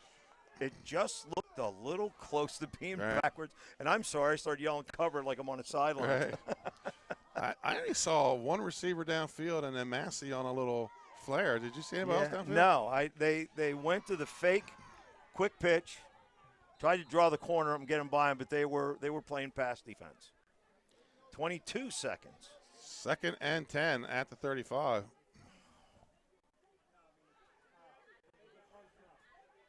Both teams, not from this distance, both teams have pretty good kickers. 23 seconds to play. And look who's far out to the right there side. He that's is. Keeler. And that's what he's looking for. Oh, no, and there's going to be a flag. It's going to be a hold. That's in the old holding area. Yep, there it is. So I imagine Ed Manlow's just going to run the ball here, get this clock running, and get out of here with a two-score lead.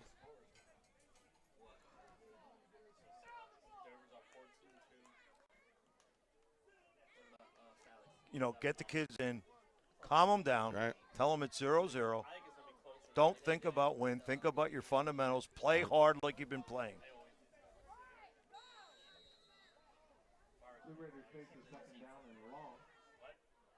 They have improved so much since we saw them early in the year. Week 3. Really even nice. We saw them the very next week against Laurel, and they were, like I said in the pregame, sloppy. Yep. Talented. Too many penalties. Haynes under center this time, and that's going to fake the pitch, hand off to Kane. Kane has the running room on the right side, goes out of bounds at the original line of scrimmage. So it's going to be 4th and 10 here. Yep. Still 11 seconds to go. Von Arx with another stop, number 35. And you notice even the other Von Arx is now playing both ways, playing some linebacker and quarterback now. So I'm not sure if we're going to see Angelo anymore the rest of this game. I know Covington jumped up right away after he went down and called for the coaches. Yeah, there must have been something that didn't look told him to get help. Right. 3rd and 10 for Woodbridge. And Haynes drops back, looks to the outside. He's got Westcott. Westcott makes a move. He's got a man in front of him. Takes it down inside the 5. Still 3 seconds. Could be chance for a field goal. And that's another S.E. Doyle first down. And we're in the Lasher Barbecue red zone. Big pitch and catch there. And a nice move by Westcott to pick up some extra yardage. That puts the ball down inside the 10. It goes out of bounds at about the 8. And they're going to go for it. They're going to go. 3 seconds to go. 1st and goal for Woodbridge. Full house backfield. They're going to bring them out of the backfield. Yep. Little boot. Action, trying to left. hit the crosser. Oh! And no time Just runs a little out. high. So that brings us to halftime, folks. And as soon as we get a hold of Pat Gariantes, we can find him. We're going to find out what Pat's impression of the first half was. Yeah, I say we're here at the half. It's 12-0 Woodbridge on top. Some people might not have seen it.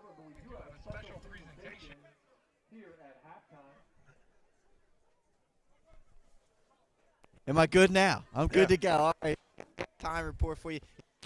The score right now, Woodbridge on top. Some people might think it's shocking, but we talked about this game potentially being a close one, and a couple things it comes down to. All right, up front, Woodbridge is dominating the game. At least down here, it looks like Delmar doesn't have their them down the field up.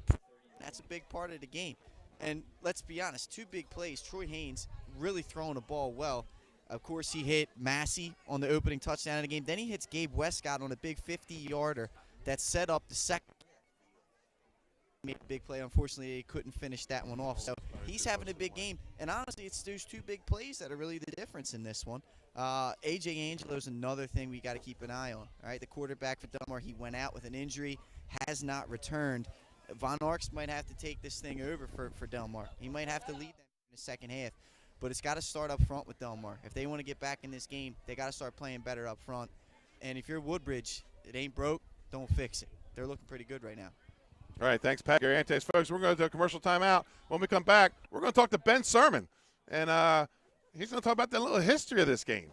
And we'll be right back with the halftime here at your score, Woodbridge 12, Delmar 0.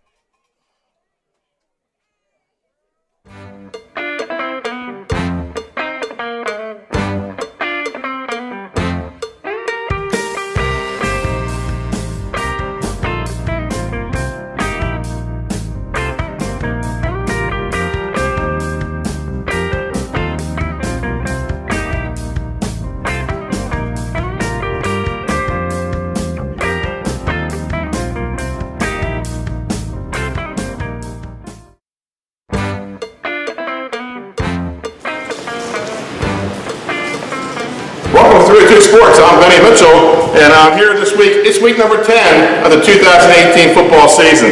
And in the final week of the season, undetermined playoff spots still available. Both divisions, they're going to be settled on the field this weekend. But week 10 also brings us rivalry week.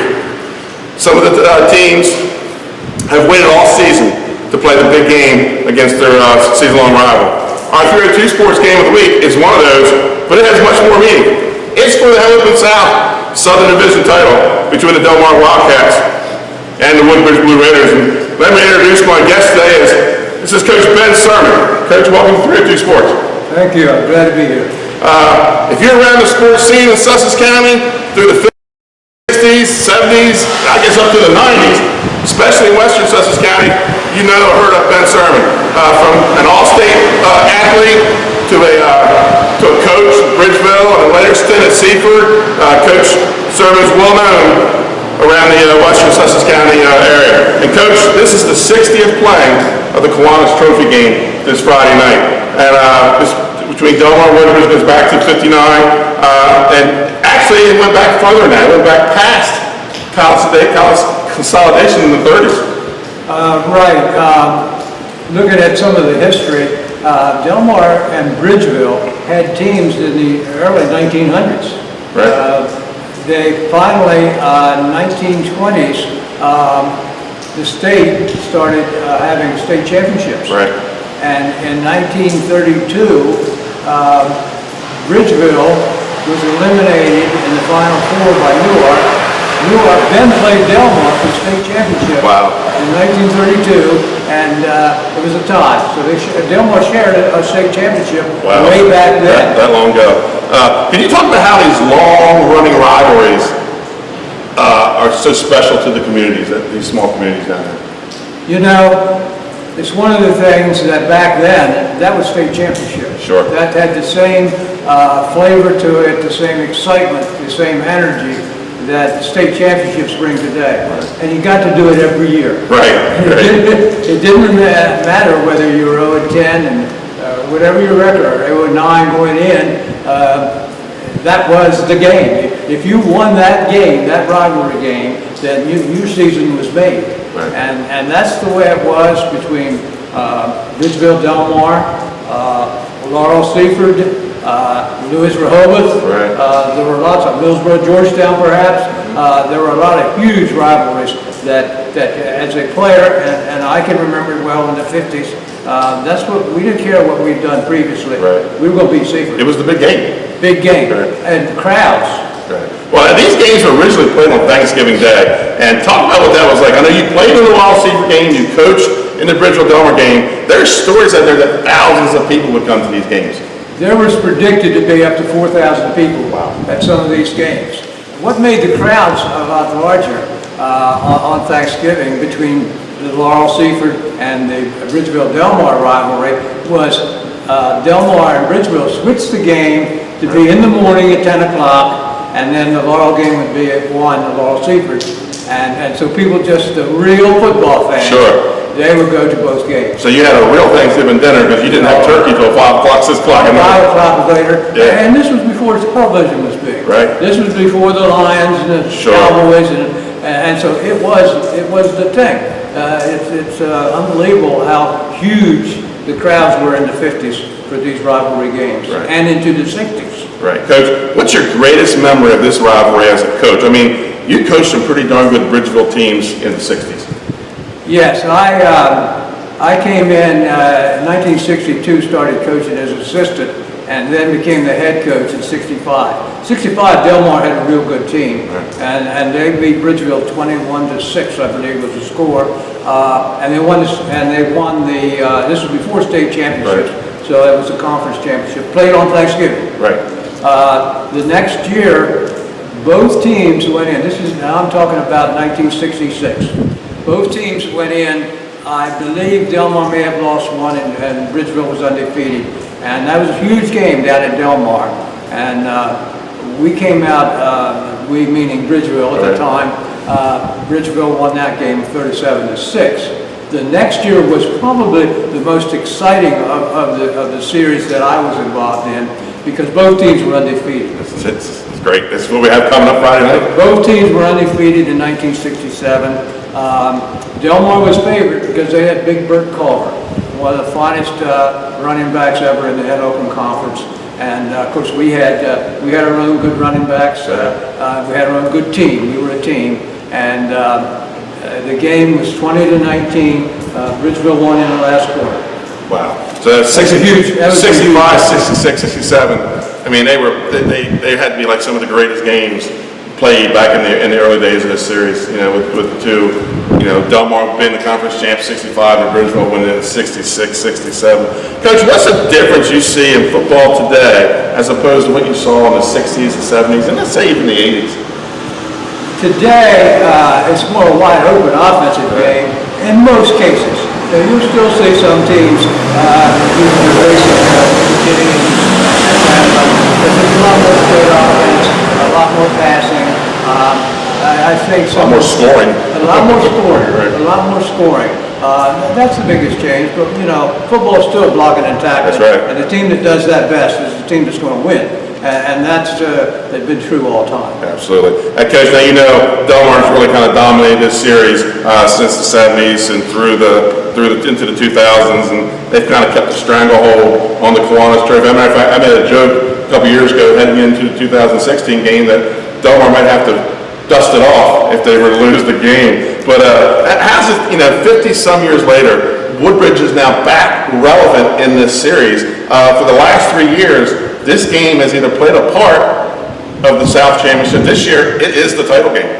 Right, it is the title game, and this is fun. This is fun. This provides a lot of energy, a lot of enthusiasm for both schools and for our conference. Right. So I'm glad to see it back even again, and hopefully we'll have a great game. Right. It's folks. Mr. Ben Sermon, coach of the Bridgeville Mustangs, I believe. Bridgeville Mustangs. And my dad was a Mustang back in the 40s, so a little bit of a tie here.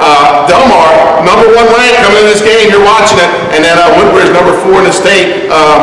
Hopefully these two can set up with the seeding for maybe a state final. I kind of believe they're maybe the best 2 teams in Division 2. Could be. Yeah, could be. Just could be. So, folks, I want to thank Ben Sermon. I want to thank Woodbridge High School for letting us use the facilities today for his interview. And let's get back to the second half of today's game.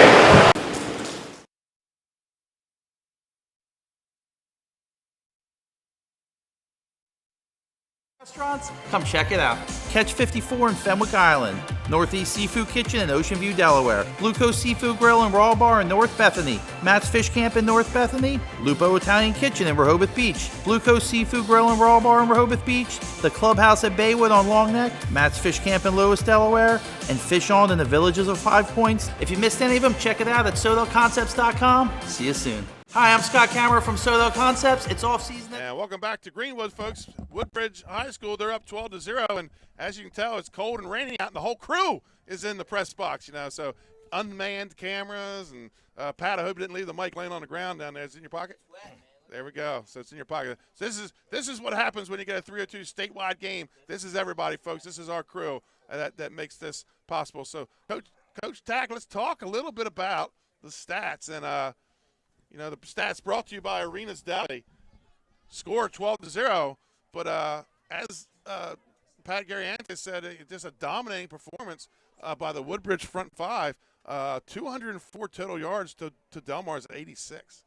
Well, it's been impressive, and the yardage that they accrued through the air on a night like this, I think, has been especially impressive.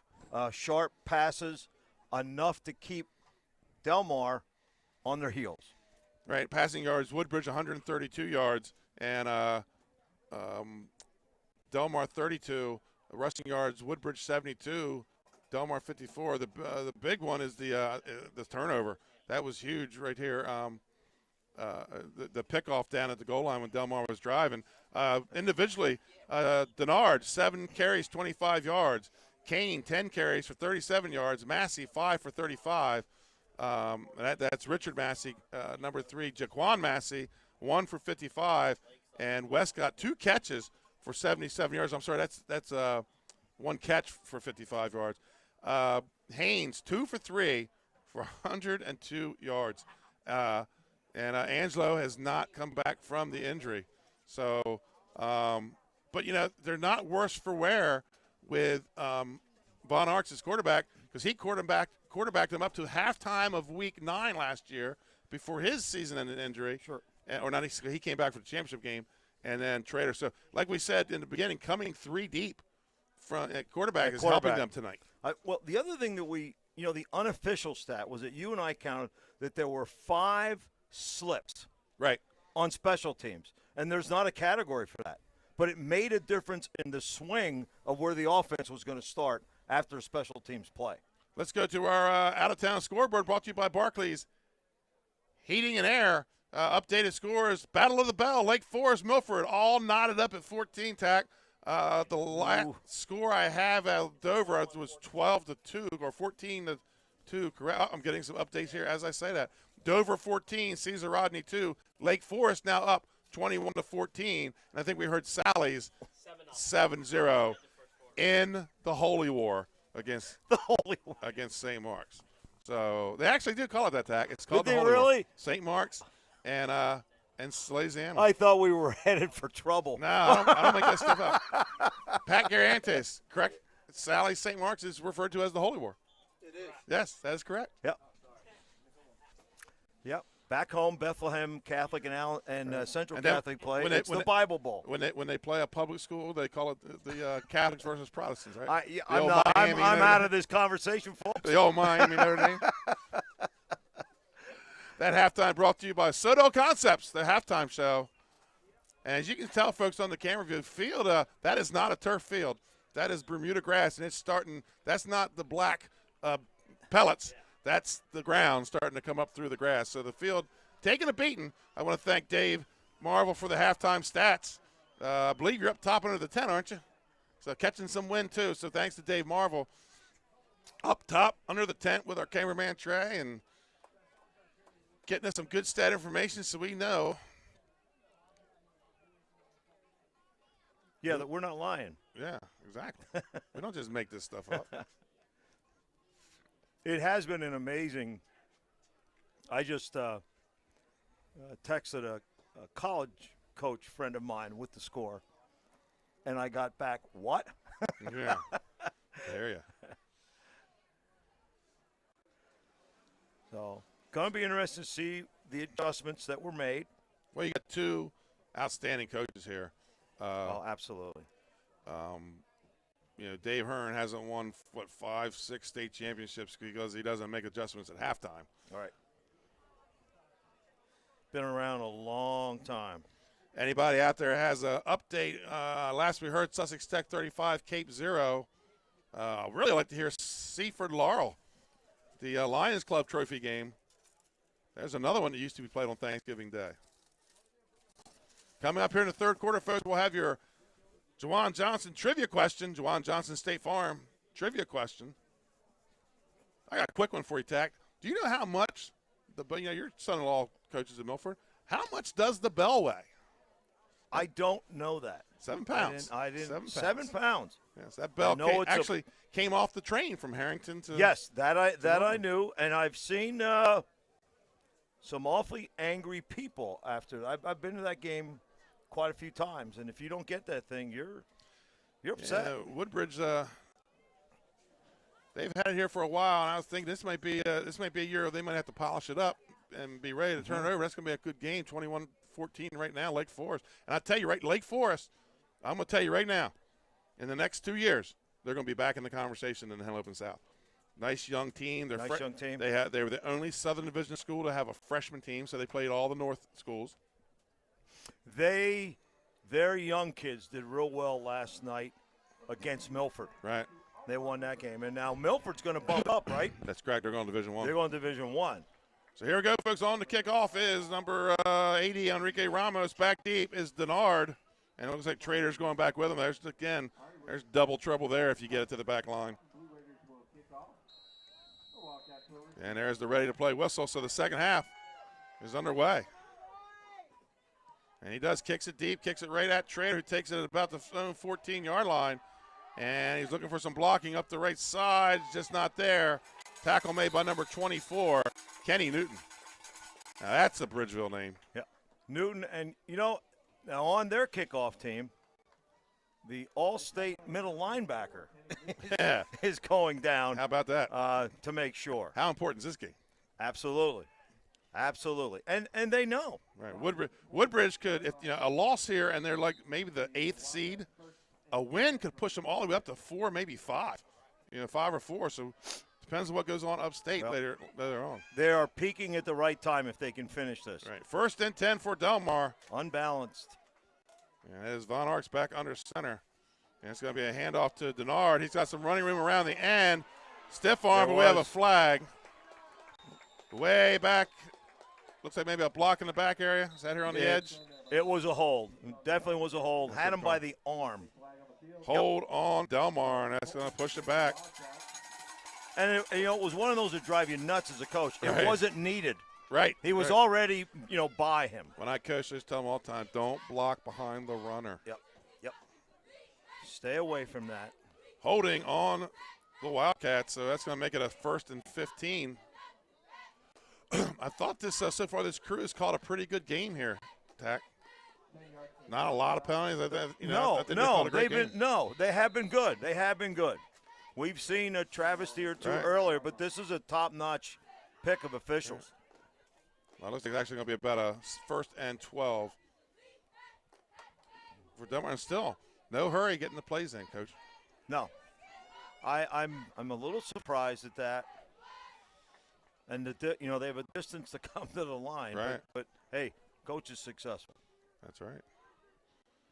The Taquan Denard goes in motion deep. That's an option, and he's going to be hit in the backfield. But Guess who's cleaning up? None other than the All-State linebacker. It looks like he picked up about a yard on the play. He did the right thing there. He had 2 guys there. He just put his head down and tried to split them. Yep. Pickup of 1 on the play. Brings up 2nd and 11. Little belly option pitch, but read real well by Woodbridge. They are prepared for this game.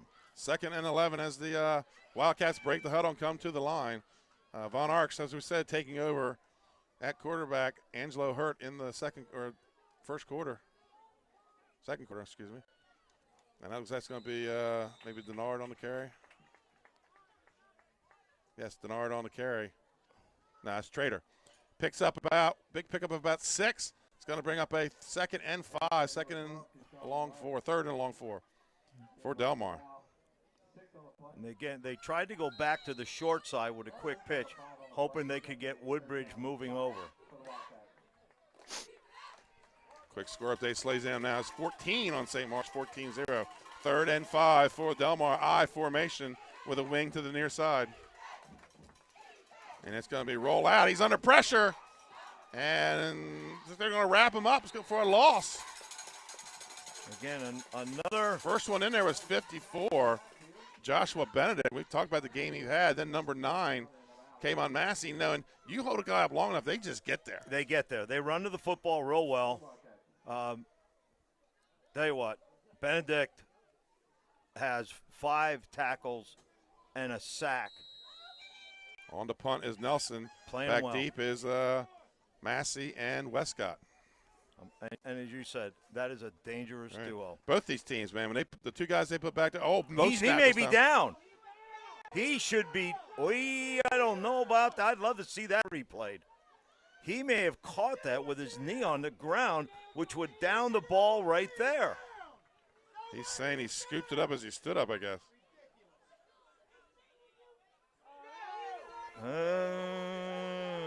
Interesting. The game will be archived, so you'll be able to come back and watch it. Yeah, that was, well, it's bang, bang, and he's right there, so we'll give him the benefit of the doubt. I don't want the Woodbridge fans to hear me say that too loud. They're not real happy. If I had thought we have a 30-second delay, I could have, but I didn't do it fast enough. So to take over on the punt, 1st and 10 at their own 25-yard line. Woodbridge, first possession of the second half. And that's going to be Kane, and he's hit at the line of scrimmage by Von Arx. Spins and picks up about 4 more. And it's going to be gain of 4 on the play, 2nd and 6. Van Arx, Hunter Van Arx, nice stop. Again, having a solid game, number 35, playing tough at inside linebacker. 2nd and 6 for the Blue Raiders.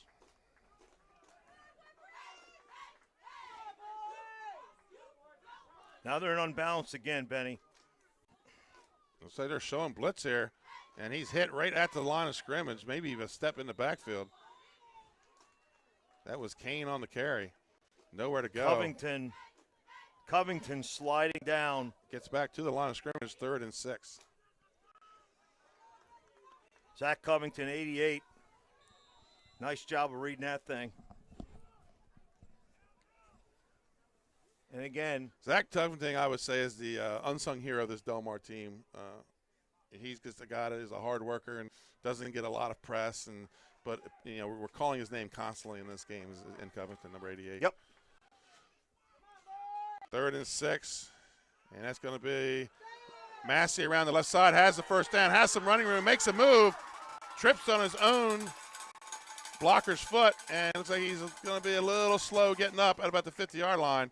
And that's a S.C. Doyle first down for the Woodbridge Blue Raiders. They pinched the 2 inside tackles, and they then got tangled up going in. They couldn't make the pursuit, so they got caught on a stunt that time. And his foot speed, you're not going to catch him. 1st and 10 at the 50-yard line. Blue Raiders come out. That's the other Massey in the backfield now, and it's going to be Kane up the middle, right through A-gap. And one hit, and then he pushes ahead. Pickup of about 5 on the play. 2nd and 5 for Woodbridge. Stop. Van Arx and big nose tackle Cuffey on the assist. We saw Cuffey. He had a good game against Cape. Remember back in the first week of the season. I watched that game last night, and the play that he picked the center up. And took him in the backfield. And, took him in the backfield. Threw him. I said to my wife, I was like, watch it. She goes, oh, my goodness. Does he belong in high school? He's a big guy. 2nd and 5, slot to the right. Oh, they had a stunt going. They're going to get him. And that's going to be another S.C. Doyle, the first down the easy way. That's the 2nd time tonight that they've been able to do that. Now, we can't hear if it's voice, inflection, or they're just trying to get going early. First down for Woodbridge. They're at the Delmar 40. And it's going to be Kane. He's got some running room. Down to the outside. He's got Trader to beat. Makes a move. Stiff arm. And goes out of bounds around the 15-yard line. 1st and 10, Woodbridge. And that's another S.C. Doyle first down. And tack. We're in the red zone. Ready for some pit beef from Lashers. Oh, baby. Bring it on. That was a pit beef straight arm. Yes, it was. That Kane gave that time. I love when you give the pit beef call. That's my favorite. 1st and 10 at the 15, or just outside. Looks like it's sitting on the 16.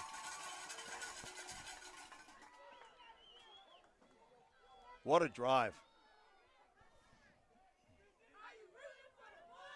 And Massey dropping back to pass and has Westcott open around the 10, and they're going to take him down out about the 11. He's going to get above 5 on that, though. Pickup of about, give him 5.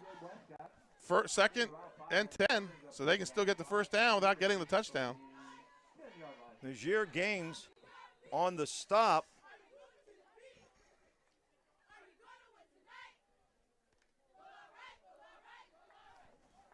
Second down and 5 for the Woodbridge Blue Raiders.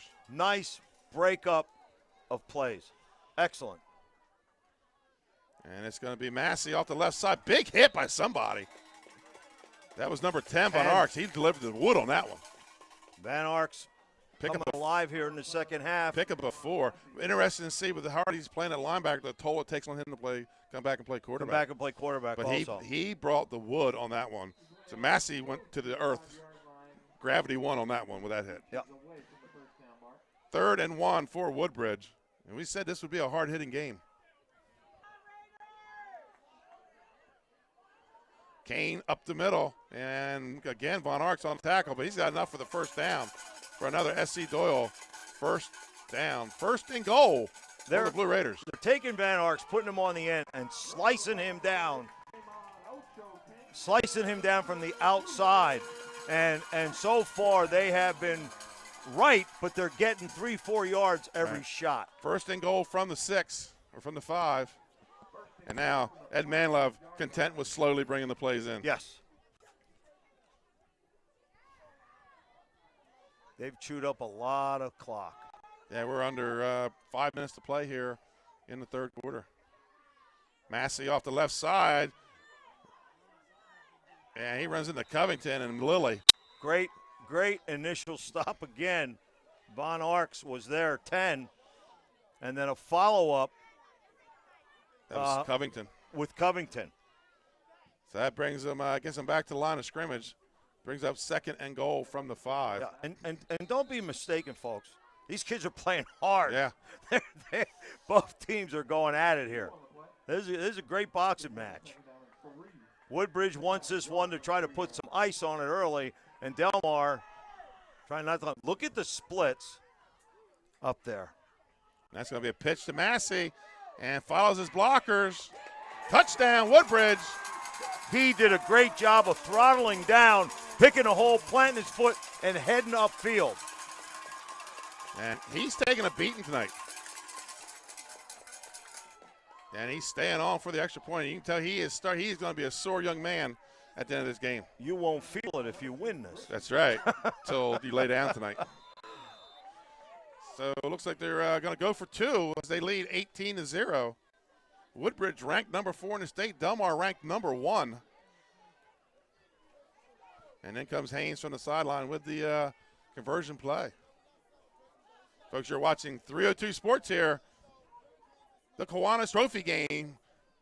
60th playing between Woodbridge and Delmar. And it's going to be a fake to, and there's going to be a hold on the play. Trying a little inside trap. Usually in the holding area. It's going to be a hold, and I guess they're saying he did not get in. We never saw a signal, but they're saying he didn't get in. So, folks, we're going to take a timeout. Your score with 3:49 to play in the third quarter, Woodbridge 18, Delmar 0. Mr. Italian began his career in home finance in 2002 as a mortgage consultant. Since 2002, Brian has helped over 1,000 home buyers achieve their dreams of owning a home. Brian's knowledge of current market conditions and his detailed evaluation of buyers' finances ensures that each buyer will receive the best mortgage to fit their needs. Brian is often commended on how efficient and effortless he makes the mortgage process for everyone from first-time home buyers to investors to experienced buyers. For the loan that fits you, contact Brian today. And welcome back to Woodbridge High School. 18-0 Blue Raiders. We have one updated score. Howard 42, Glasgow 6. Howard will be in the Division II playoffs. They might be seeing one of these two teams. Kicks it to the corner of the Trader, takes it about his 15. They're going to go up the left side, has a block. And he's going to be hauled down right about midfield. Let's see who makes the tackle here. Like number 24 again. That's correct, number 24, Kenny Newton, freshman. That's his second one. So they get the ball out to the Woodbridge 48. 1st and 10, Delmar.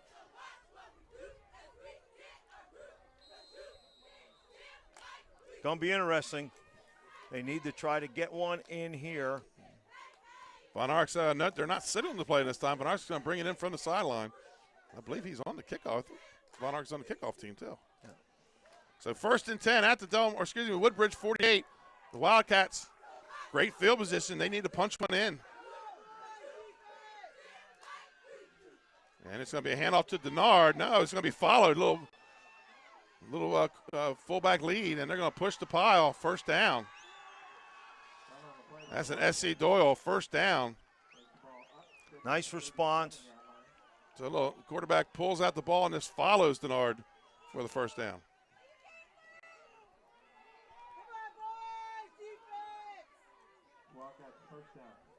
First down for Von Arx.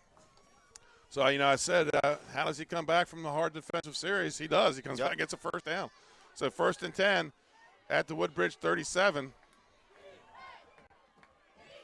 Full house backfield with Trader deep.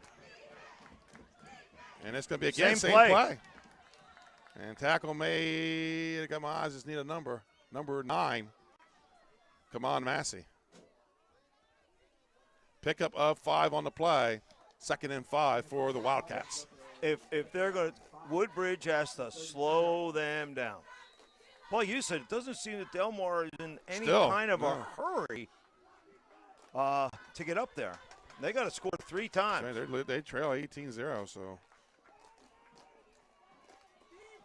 Again, full house backfield.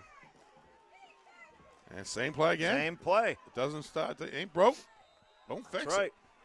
Run it till they stop it. And that's going to be another SC Doyle 1st down. So let's see what Woodbridge dials up here to stop this.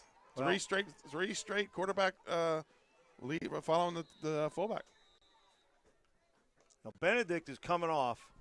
He's a little banged up, and he was involved in that last tackle, and he's been having a great night. But he signaled that he needed a break. So we'll see if they're going to go after that spot. I formation. And it's going to be an option to Trader. Makes a cut. Has some running on the outside, but I believe that was number 2, Westcott, who makes the stop. Nice stop by Westcott. I thought once Trader starts running downhill a little bit. I tell you what, Tack, that was a collision between 2 pretty darn good athletes. Yep. Westcott also a baseball player. I believe Trader plays lacrosse. Pretty good lacrosse player. Pickup of 6, 2nd and 4. And we are in the Lasher barbecue red zone. Just inside the ball, resting just inside the 20. 2nd and 4, I formation. Double tight. And a little late faking that belly. He's looking out to the outside. And he's got a man, he just can't get it to him. Massey ball goes out of bounds. Massey had great coverage that time on Spence, 21, who took off on a corner route to the end zone. It didn't fool them. Minute 22 to play here in the 3rd quarter. 3rd and 4 for Delmar. 2 downs to get 4 yards. Down to a minute and 20. And 82. Brumley goes out to the far side again. Unbalanced. And Denard hit in the backfield. He was the blocker. That was Keeler on a blitz. Messed up the exchange. Keeler came flying in. And come on, Massey makes the tackle on the quarterback. Yep. No gain on the play. 4th and 4. Under a minute to play here in the 3rd quarter. Yep, that was a good stunt.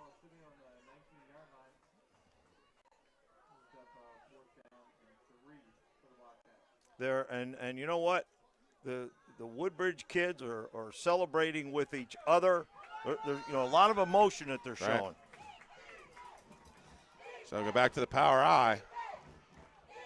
And it's going to be Trader. Ball's on the ground. Woodbridge says they have it.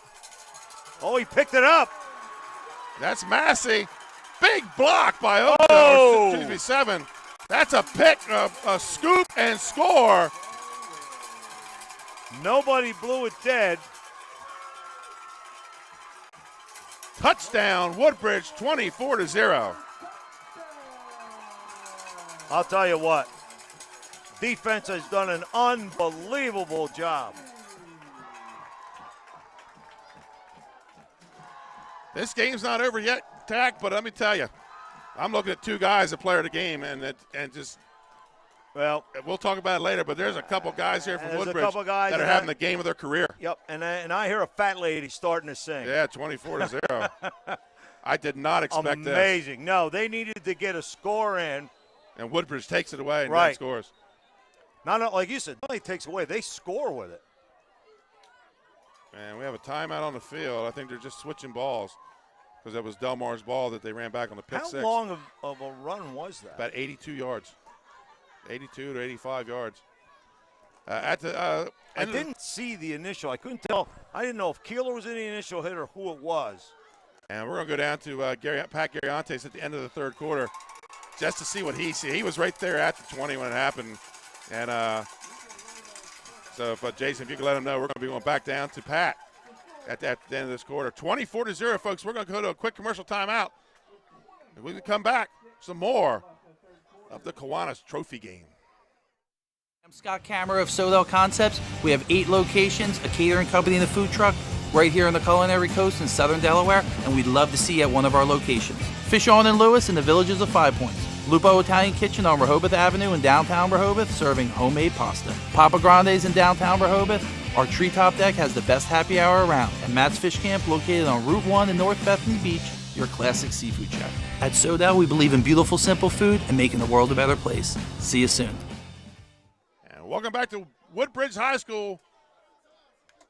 20 seconds left here in the third quarter, and it's 25-0 Blue Raiders. And I actually thought these field conditions suited Delmar with a straight-ahead attack, but the Woodbridge defense has just been something tonight. Yeah. And they've thrown the ball. They've done a lot. That's going to be Taekwon Denard taking the kick, and he's going to be down about the 30-yard line.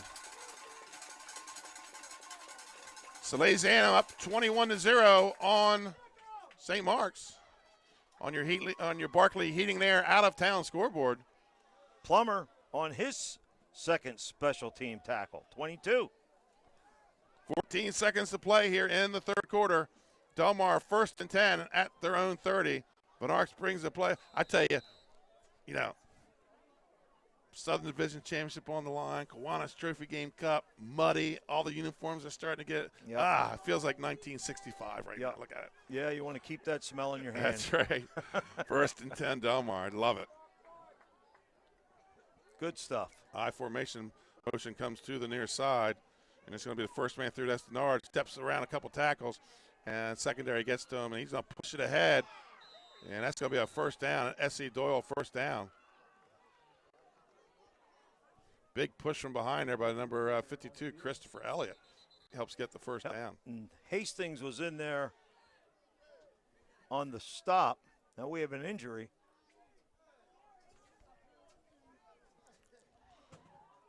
.4 left to play here in the third quarter. And we have a Delmar player down, Woodbridge player down. That's number 66, Ormond Sanders, freshman.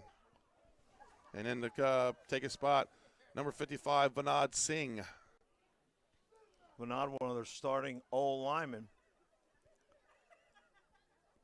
And what they're doing tonight, get in your stance, get off the ball. Yeah.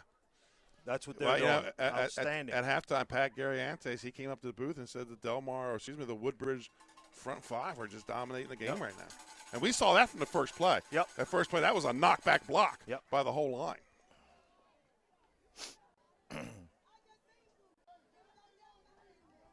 I would imagine right now, Adapon is having a big sigh of relief that being the number 1 seed, they don't want to see neither one of these guys coming to town. And that's where Woodbridge was headed. This is going to shake up the entire the Division II bracket. Right, we got Friends Tower Hill tomorrow, correct? I'd like to see Woodbridge get another shot at Friends. Mm-hmm. That's the end of the third quarter, folks, and we're going to go to Pat Garriantes. And I'll try to put it on. So, Pat, your impression, what's going on, my man?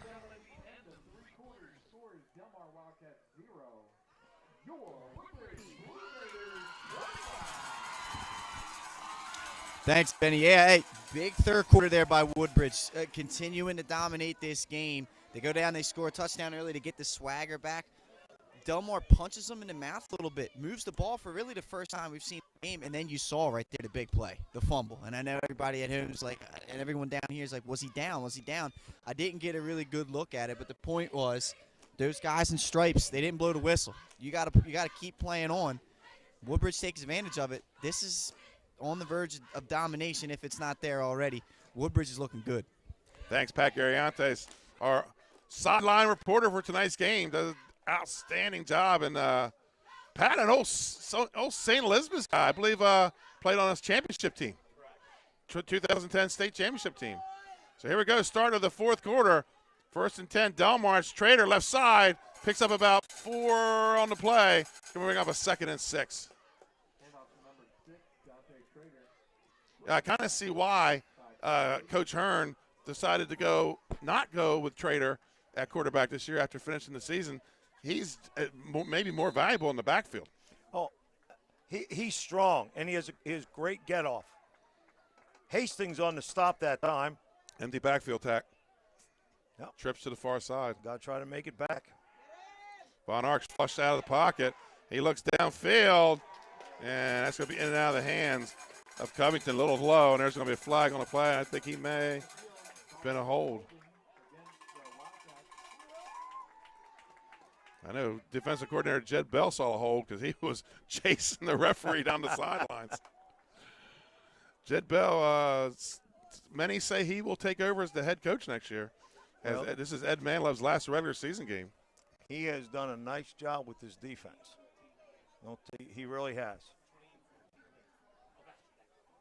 So we got one updated score. Lake Forest now doubling up Wood Milford, 28-14. This is going to bring up a 1st and 21 tack. So maybe a draw play here. Draw screen, because they're rushing. They're rushing hard. They've been able to get to the edge, but then a little bit indecisive when they get to the corner.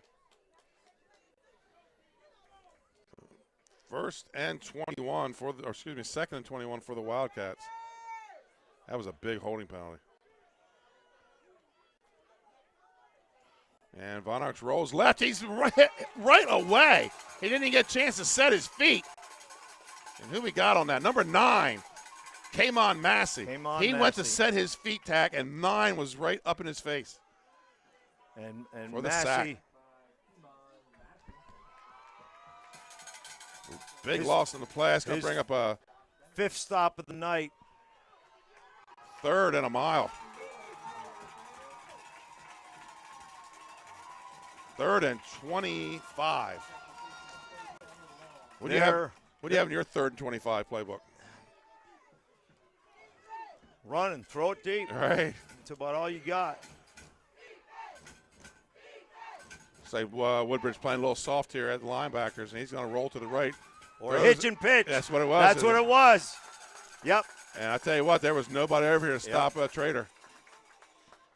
Little hook and ladder. That's what it. Yep. Hook and ladder, hitch and pitch. I tell you what, Westcott got caught looking to come finish up, and I don't think he saw Trader coming on the wheel route. No, take that pitch. They're prepared. Jed's done a nice job with this crew. Right. So this time it'll just be Westcott back to receive the punt. Good snap. He's going to get it off. They came after it. High floater. And he's going to take it about his own 36 and pick up maybe 5 on the return. We have a flag at about the 40-yard line. I don't know if that could have been a mask. Only thing I could have thought would be a face mask, because I didn't see there was anybody else that it could have held. I'm not sure. Couple scores on our Barclay Heating out-of-town scoreboard. Dover 20, Cesar Rodney 2. It looks like the Dover Senators are on their way to at least a 3 seed in the state tournament. Lake Forest, as we said, 28-14 over Milford. Will that do anything to Division II playoffs? Nah, Milford and Lake were both out. Both out? Yeah, Okay. Milford there was no way they could get in. 1st and 10 at their own. Well, they're moving the chains. So at the 41-yard line, 1st and 10, and I think you're going to see Ed Manlove take the air out of the ball. And that's Kane left side, and he's hitting the backfield, finished off by Von Arks. Looks like he lost about 2 on the play. Von Arks, 10 finished him off, but Hunter. Now they're going to say he got back to the line of scrimmage. Yard marker was going one way, and the referees went the other. So 2 Von Arks is on the stop. That 2nd time. and 10. Jacob and Hunter. It looks like from the huddle, a little chill on the field, Tack. Yeah, there's a little steam coming out of there. That just all adds to your Right. 60s aura. That's right. I love it. I hope the camera picks it up. Ugh. Nice Man, counter. and he's going to roll out on the bootleg. Steps out of a tackle. He's got the first down. That was Troy Haynes with another S.C. Doyle first down, crosses midfield. He almost got picked up by the ankle pick, but he was able to pick it up and motor on. Yep. 1st and 10, S.C. Doyle first down. 35. Ball at the 46-yard line of Delmar. Von Arks is playing tough. He's again on that stop all the way across the field. That kid, he didn't have any quit in him. He keeps playing hard. 3-8-6-6-7-2. And it's going to be Massey, left side. Picks up about a yard. Tackled by 10 again, Von Arks and Covington. I tell you what we are seeing in this game. We're seeing some sportsmanship in this battle. You know, they're picking each other up, at each other on the head. Yeah, you're absolutely right. It hasn't been 2 class programs. No chippiness. 2nd and 9 for Woodbridge, I formation.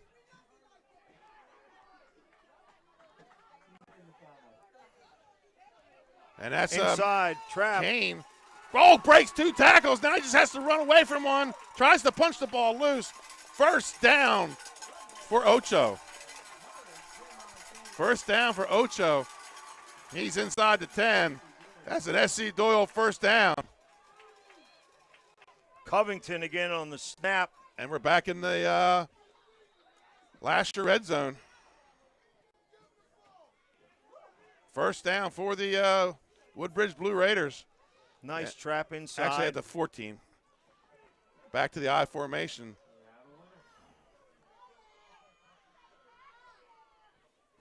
And it's going to be Massey following Kane. And he's going to pick up, looks like 2 on the play, 2nd and 8 at the 12.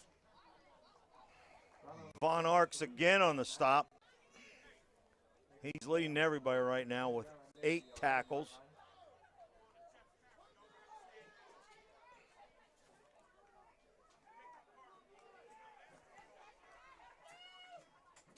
Again, they're coming out the line there. What amazed me, they've kept those big splits the whole game.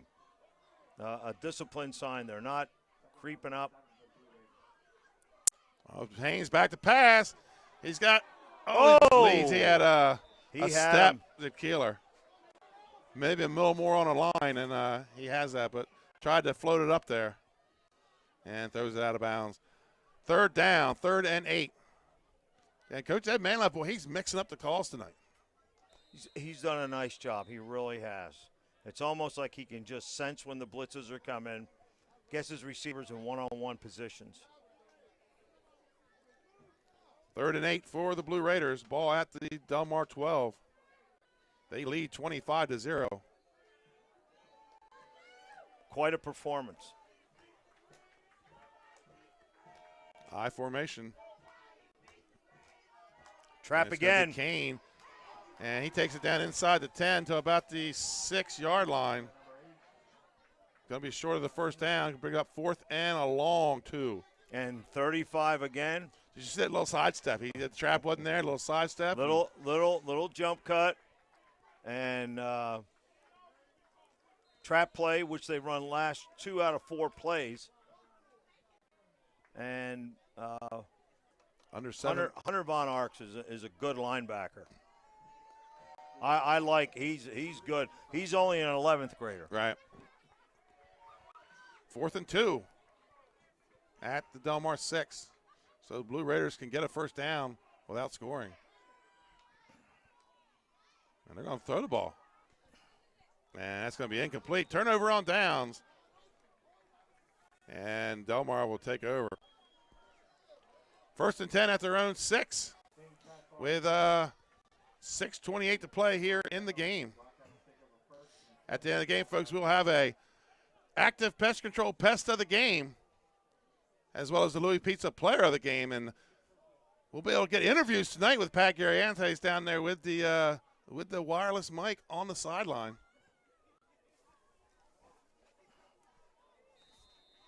Already got some guys in my head, Coach. I know you do. I know you do.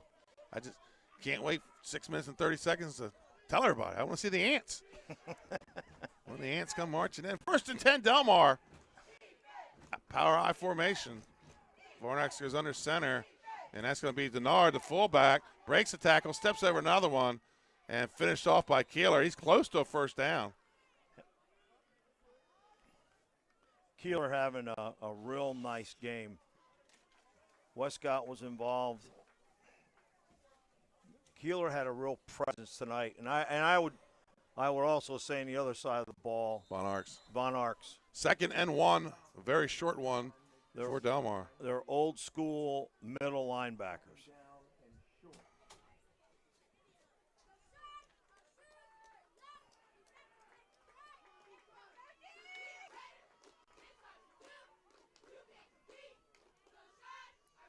Woodbridge coming on a blitz. Yep. That's going to be a first down for us as we wait for the whistle. First down for Delmar. That's another S.C. Doyle first down. S.C. Doyle, your one-stop shop for all your construction needs. They're out of around Camden, Delaware, but they work throughout the state of Delaware. Stones, 1st and 7 10 on the stop, and you know what?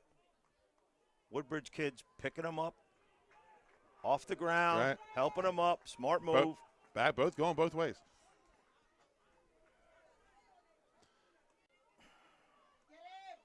And that's going to be Trader.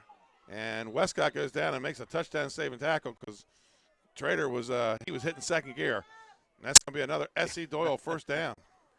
Yes, he was. He came through there moving pretty good.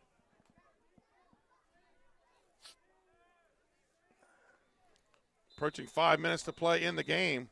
First down at their own 35-yard line.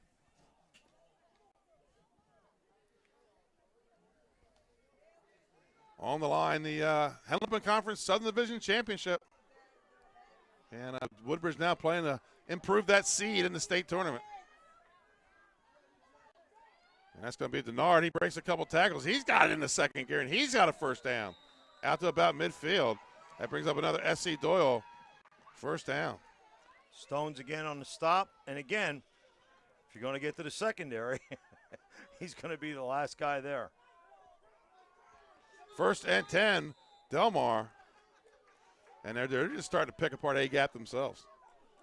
Everything's straight ahead. And like I thought coming into the game, I actually picked them to win this game because I thought their straight ahead style in the bad field conditions. Bad field, yep. But it came down to just some special team plays and a sloppy field early on. Von Arx back to pass, gets flushed out of the pocket, and he's going to get sacked. You got to split that one between number 59, Josh Probst, and number 7, Latron Stones. Yep. Stones has been hot here.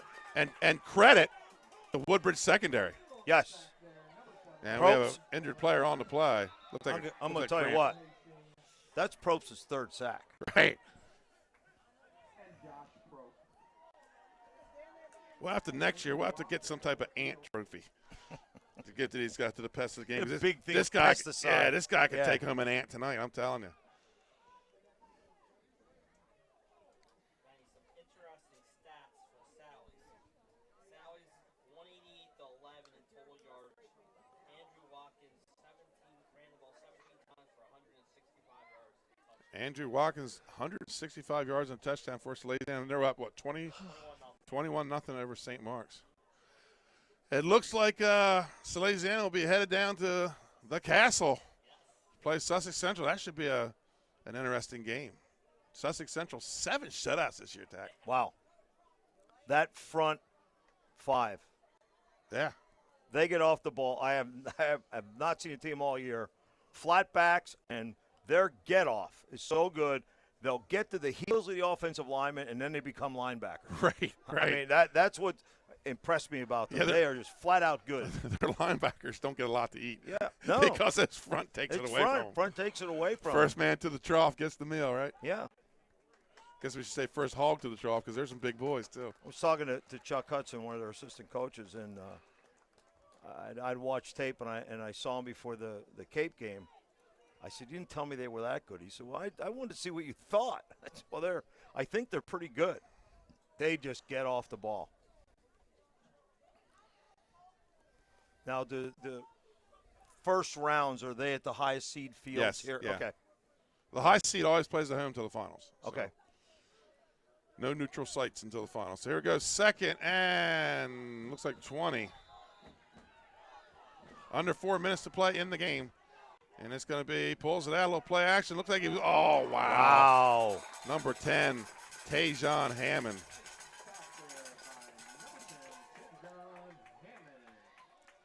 Brings up a third down.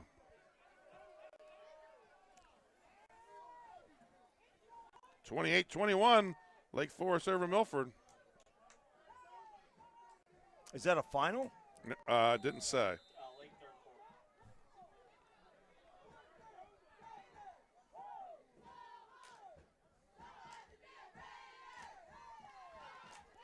And I think Dave Hearn's ready to get this one over with and live to fight another day. Again, slowly coming out with the play call. Yep. Von Arch comes up under center, 2 backs in the backfield. And it's going to be Denard and pushes off one tackler and goes down about the, we're going to call it the 46. It's going to bring out 4th and 12. Oh, it was Keeler, the guy that was at the bottom. His 8th stop of the evening. This is the best I've seen him play this year. Right. I'm sure he's had other good games, but I think we've had them 3 times maybe. And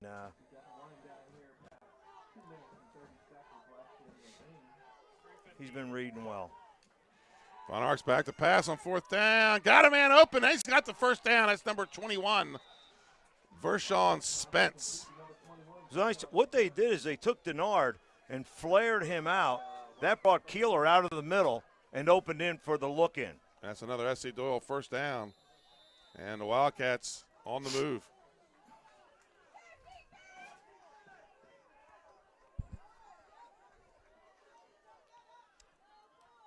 Unbalanced.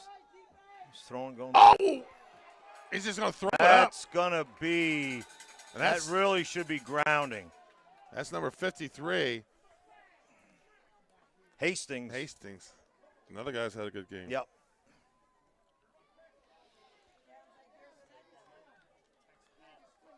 You know, you look at the job that Probst has done, Benedict and Hastings up front. Second and 10. Huge. Second and 10, 2:06 to play. Picked off. There we go. Was that number 6? But number 3, the other Massey. Jaquan Massey with the pick.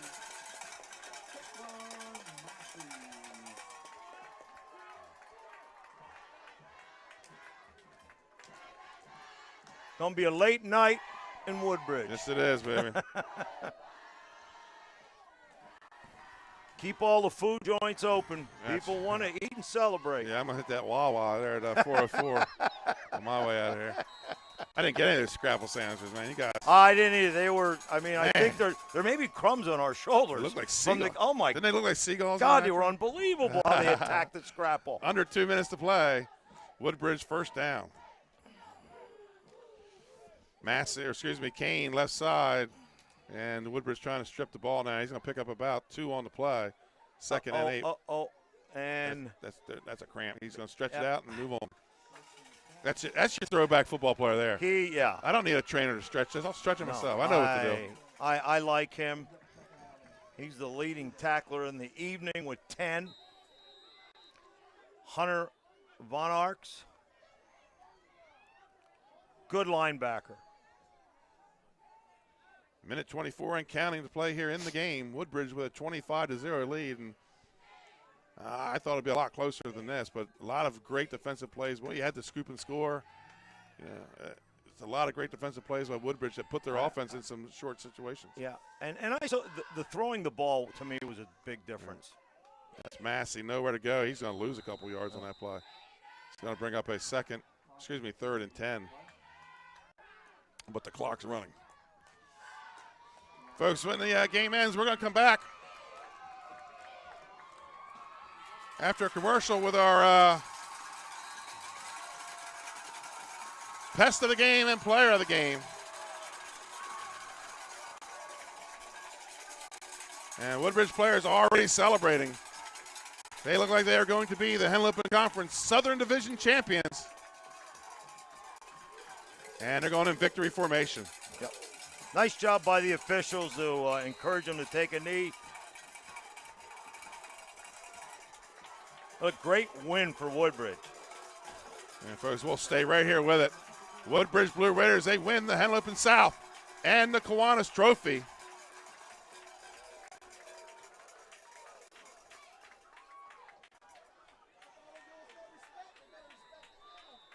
Ladies and gentlemen, that's now marked to the end of the ball game.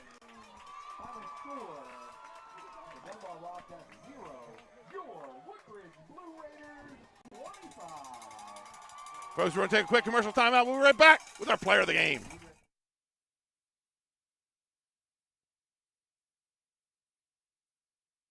From SODEL Concepts. And I'm Ronnie Burkle from Papa Grande's. Come visit us at Papa Grande's in beautiful Fenwick Island, Delaware. See you soon. At Papa Grande's, we serve fresh, authentic Mexican food with specialties like blackened fish tacos and short rib cheesesteak burritos. We have great nightly specials throughout the second season and serve the best happy hour at the coolest bar every day, year-round. We are open 7 days a week, all year long. Papa Grande's overlooking the water in beautiful Fenwick Island, Delaware. Come check us out. Hi, I'm Scott Kammerer from SODEL Concepts. And I'm Ronnie Burkle from Papa Grande's. Come visit us at Papa Grande's in beautiful Fenwick Island, Delaware. See you soon. At Papa Grande's, we serve fresh, authentic Mexican food with specialties like blackened fish tacos and short rib cheesesteak burritos. We have great nightly specials. Dover Federal on 60 years in business in Delaware. You've been by our side since our doors opened. Thank you so much for giving me a call on so many years ago when I had no credit. You helped our business grow into what it is today. As a military family, thank you for supporting the financial needs of servicemen and their loved ones. Happy anniversary, Dover Federal Credit Union. Happy anniversary, Dover Federal. Thank you. Thank you. Local people, local decisions, Dover Federal Credit Union. Congratulations, Dover Federal, on 60 years in business in Delaware. You've been by our side since our doors opened. Thank you so much for giving me a call on so many years ago when I had no credit. You helped our business grow into what it is today. As a military, thank you for supporting.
But your final score here in Bridgeville, we're in Greenwood, aren't we? 25-0. Suburban. Woodbridge Blue Raiders. Oh, is it Suburban? Didn't you tell me that earlier? Suburbia Greenwood, yeah. So we're waiting for you know, we named it Pest, but I'm going to tell you what. That defense tonight, you know, Benedict, a sack and 7 tackles. And Keeler just was 8 tackles, reading all over the ball. There was some great performances tonight. You know, Massey had a sack. The negative yardage, it'll be interesting to see the stats because there's been like, I think they had maybe 7 sacks this evening. Folks, we're going to take a commercial timeout and see if we can get our players of the game back on the field. I don't know where they went, but they are out of sight. So we'll see if Pat Gariantes can drag them back. Folks, we'll be right back.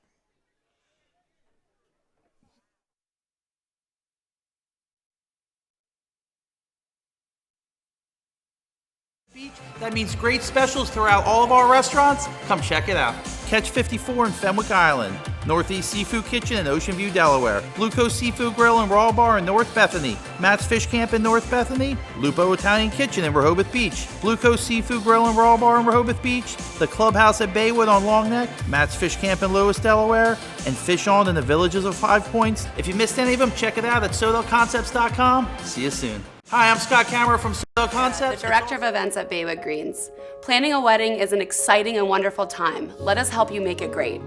Our experienced team of hospitality professionals coordinate and execute every detail to provide a stress-free experience so you can focus on the moment. From food to flowers, we prepare everything on site, tailored to your vision. Let Baywood Greens transform your next event to a memorable experience.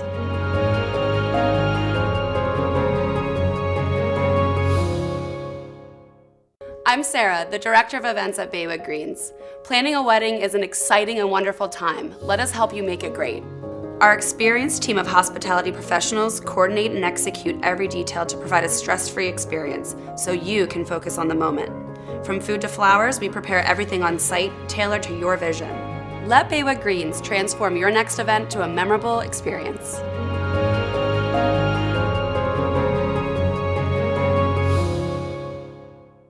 I'm Sarah, the Director of Events. So welcome back. Apparently Woodbridge is not coming back on the field, so they will get no recognition for player of the game and pest of the game. Don't quite understand it. But now they're coming back. They are coming back. Hey, should I go grab them? Yeah. Sorry, but they are coming back. We are getting mixed messages here from the 4 and 59. 4, 6, and 59. So it looks like we are going to get some interviews. Luckily, they did come back out.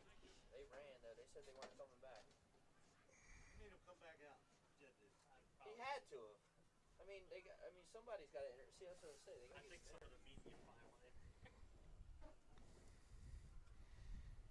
I wasn't chasing. No. So they are coming back out. And there are the guys we want, 6'4" and 59. So as soon as we get Pat ready, we'll get some interviews here.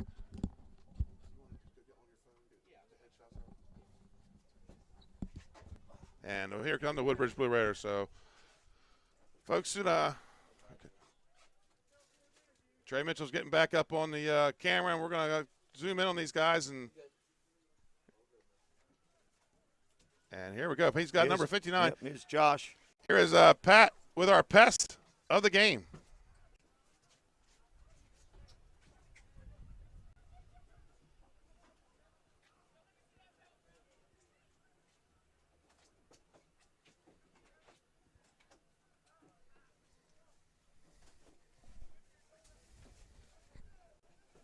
And here's Pat Gariantes.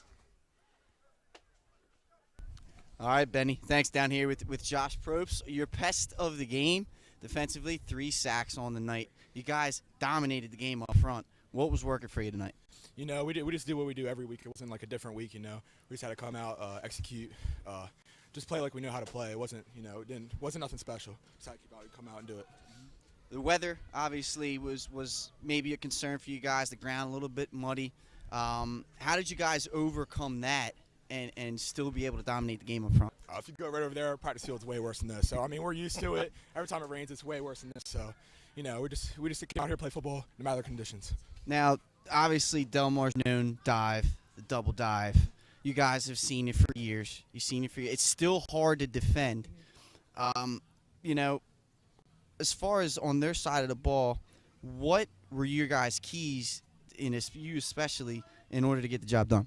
You know, like I said, it wasn't nothing special. We just had to come out, man up, do our job, do our 1/11th is what we say, and just get the job done. Everybody did that. It was a team effort. You know, it wasn't just one guy. So really came out and did that. Now, playoffs right around the corner, man. Right around the corner. What do you guys got to do to get to where you want to be at the end?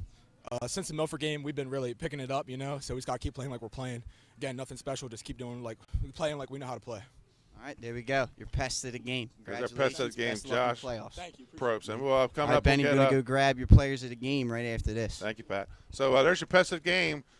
Josh Probst, he was on the show the other night, and, man, how humble. Nothing special. We just do what we do. Yeah, he just said we just kept playing, which is good to hear because you're drilling the fundamentals, you're drilling the same thing, and they go out and play. And coming up, Pat's going to get our Louis Pizza player of the game. Last year I had a couple of them. This year I said I'm not having any co-players. This year we're picking one man, and here I am in week 10. I think you just can't pick between these two. No. Haynes came out on fire in the first half, throwing the 2 touchdown passes, which I think set the tone for the game. And then Massey just said from both sides of the ball, I'm the man. Yep. And he kind of helped take over this game. Yeah, they did. It was outstanding what they did on there. And the speed and the ball, I was just impressed with the way he threw the ball. I didn't see that earlier. They've obviously tightened things up since the beginning of the season. Right. You know, penalty-wise, throwing the ball, just incredible. So we're just waiting for quarterback Troy Haynes, and we'll wrap up our last interview, and we're going to get out of Bridgeville, where the Woodbridge Blue Raiders have captured the Southern Division Championship first time since 2016. And before that, I think it was 1999, the last time that they won a conference championship. So just holding the line here. Troy Haynes being interviewed by some other media. Massey looks like he's on an ice bath. He's awfully happy right now. Yeah, you're right. He's going to be tough to wake up tomorrow, but be a little sore. But there'll be great soreness to remember. They're just having a good time. Right. Kids do after they win a championship, and they're entitled to that.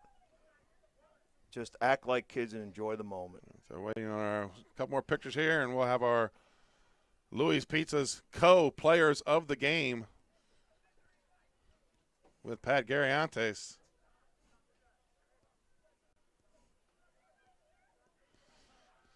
Unlike college football, the media doesn't go first.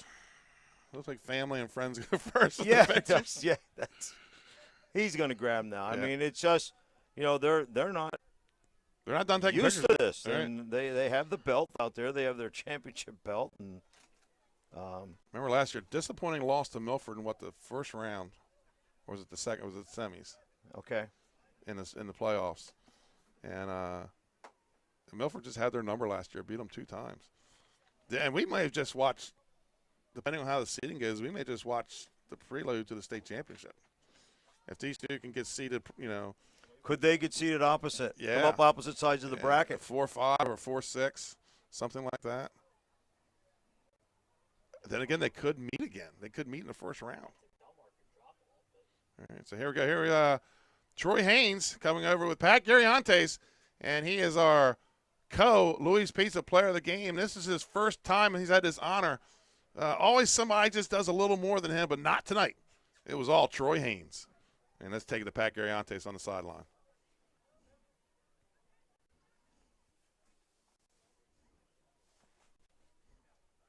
One of our co-players of the game, Troy Haynes, quarterback for Woodbridge. Troy, big-time win for you guys, right? You just snapped a 20-game win streak for Delmar. What's the feeling right now? I mean, it feels great. We've been working throughout the summer, keeping this loss in mind last year. So, I mean, for us to come out here, execute how we did and play how we did and shut a great Delmar team out, I mean, it felt great. Now, you had a couple big pass plays, right? One, your boy Richard Massey for a touchdown. Another one set up another touchdown.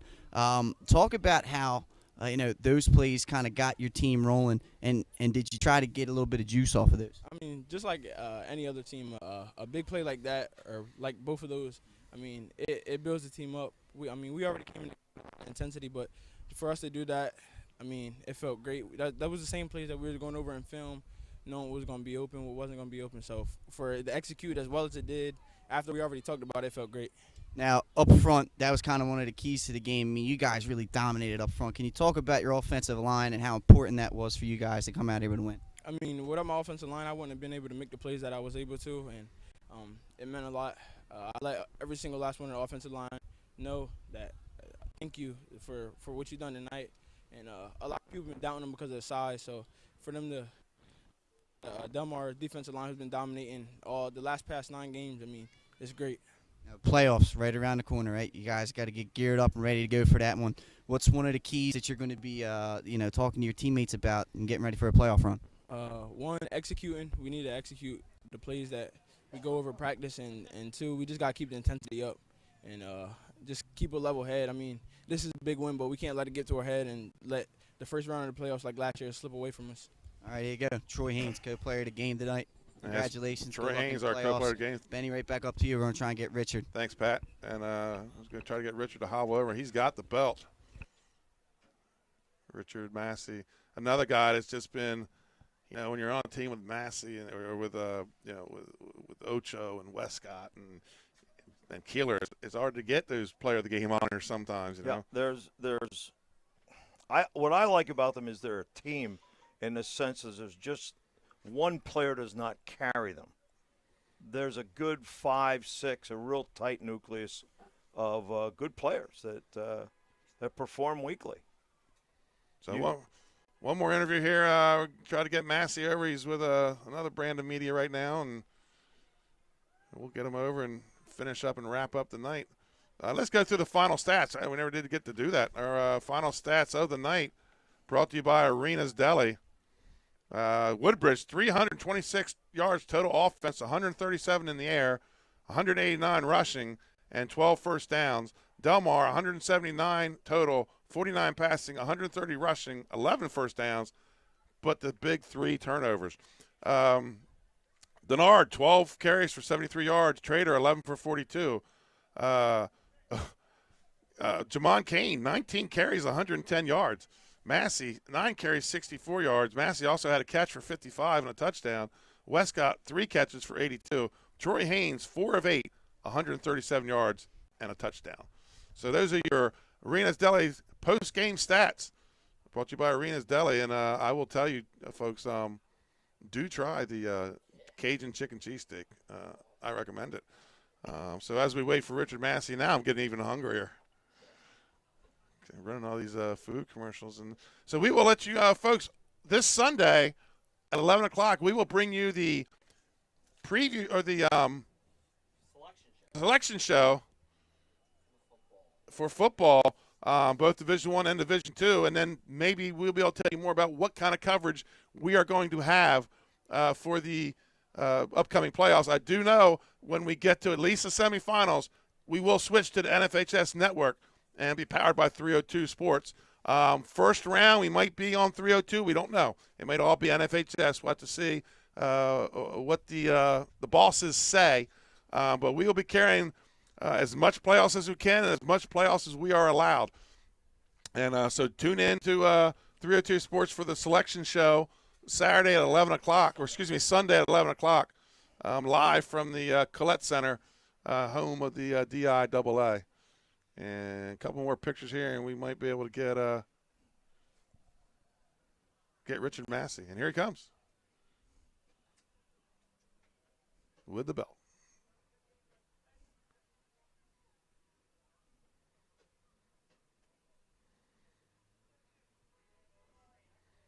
Walking a little better now, Tack. He was hobbling at the end, but a win is great massage. It's great deodorant. It'll always make you smell better. So here we go.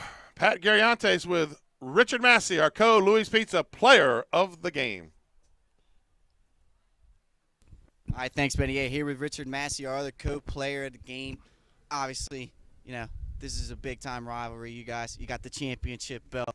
All right, tell me what, you guys were doing after the big win. We celebrated in the locker room after the coach said if we win this game that he was gonna play this song for us in the locker room, the song that all turned the team up. So he played that in the locker room. It was like a little celebration for that. Can you tell us what song it was? It was called Mo Mamba. Oh, Mo Bamba. Okay, yeah. It does get the people going. Now, early in the game, you guys opened up the scoring. Joy hooked up with you on a long touchdown pass. Can you kind of walk us through that play and what exactly went through on that and why you were so wide open? I was wide open because when they had two safeties, and I was split between them, and the one safety from the left came over, so I did like a little step over to cause them to go off track. And then I went upfield for like a post, and the ball was there in the air. My quarterback did a good pass. Absolutely, man. You did a heck of a job running that thing down. Now, obviously, the rain was a concern the whole day. The field kind of wasn't too bad, but how was the footing out there as a player? Did you have to be a little overly cautious, or were you still able to make the cuts the way you would be on a normal day? You got to be patient. Like the field, it was all muddy, and when you step, it'll go deep into the ground. So you have to be patient with your steps and run fast. That's what we're doing.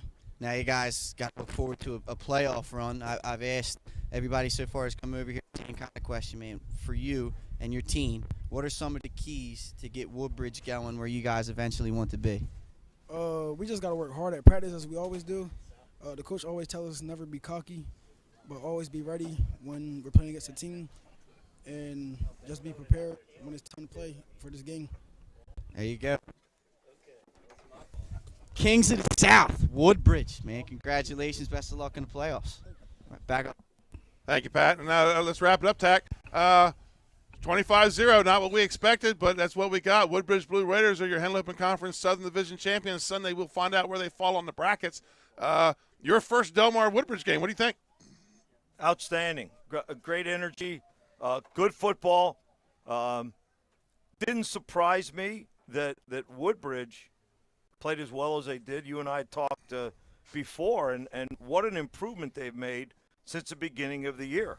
And that's a credit to their coaching staff and the kids to make all those corrections. And Delmar's still a good football team. We may not have heard the last of them also. I want to thank all the people that made this broadcast special. One of our special shows, the 302 statewide game. First of all, thanks, Tack. Is my color man, Nick Halliday, coming down and getting everything set up. Pat Garionte's on the sideline through the rain.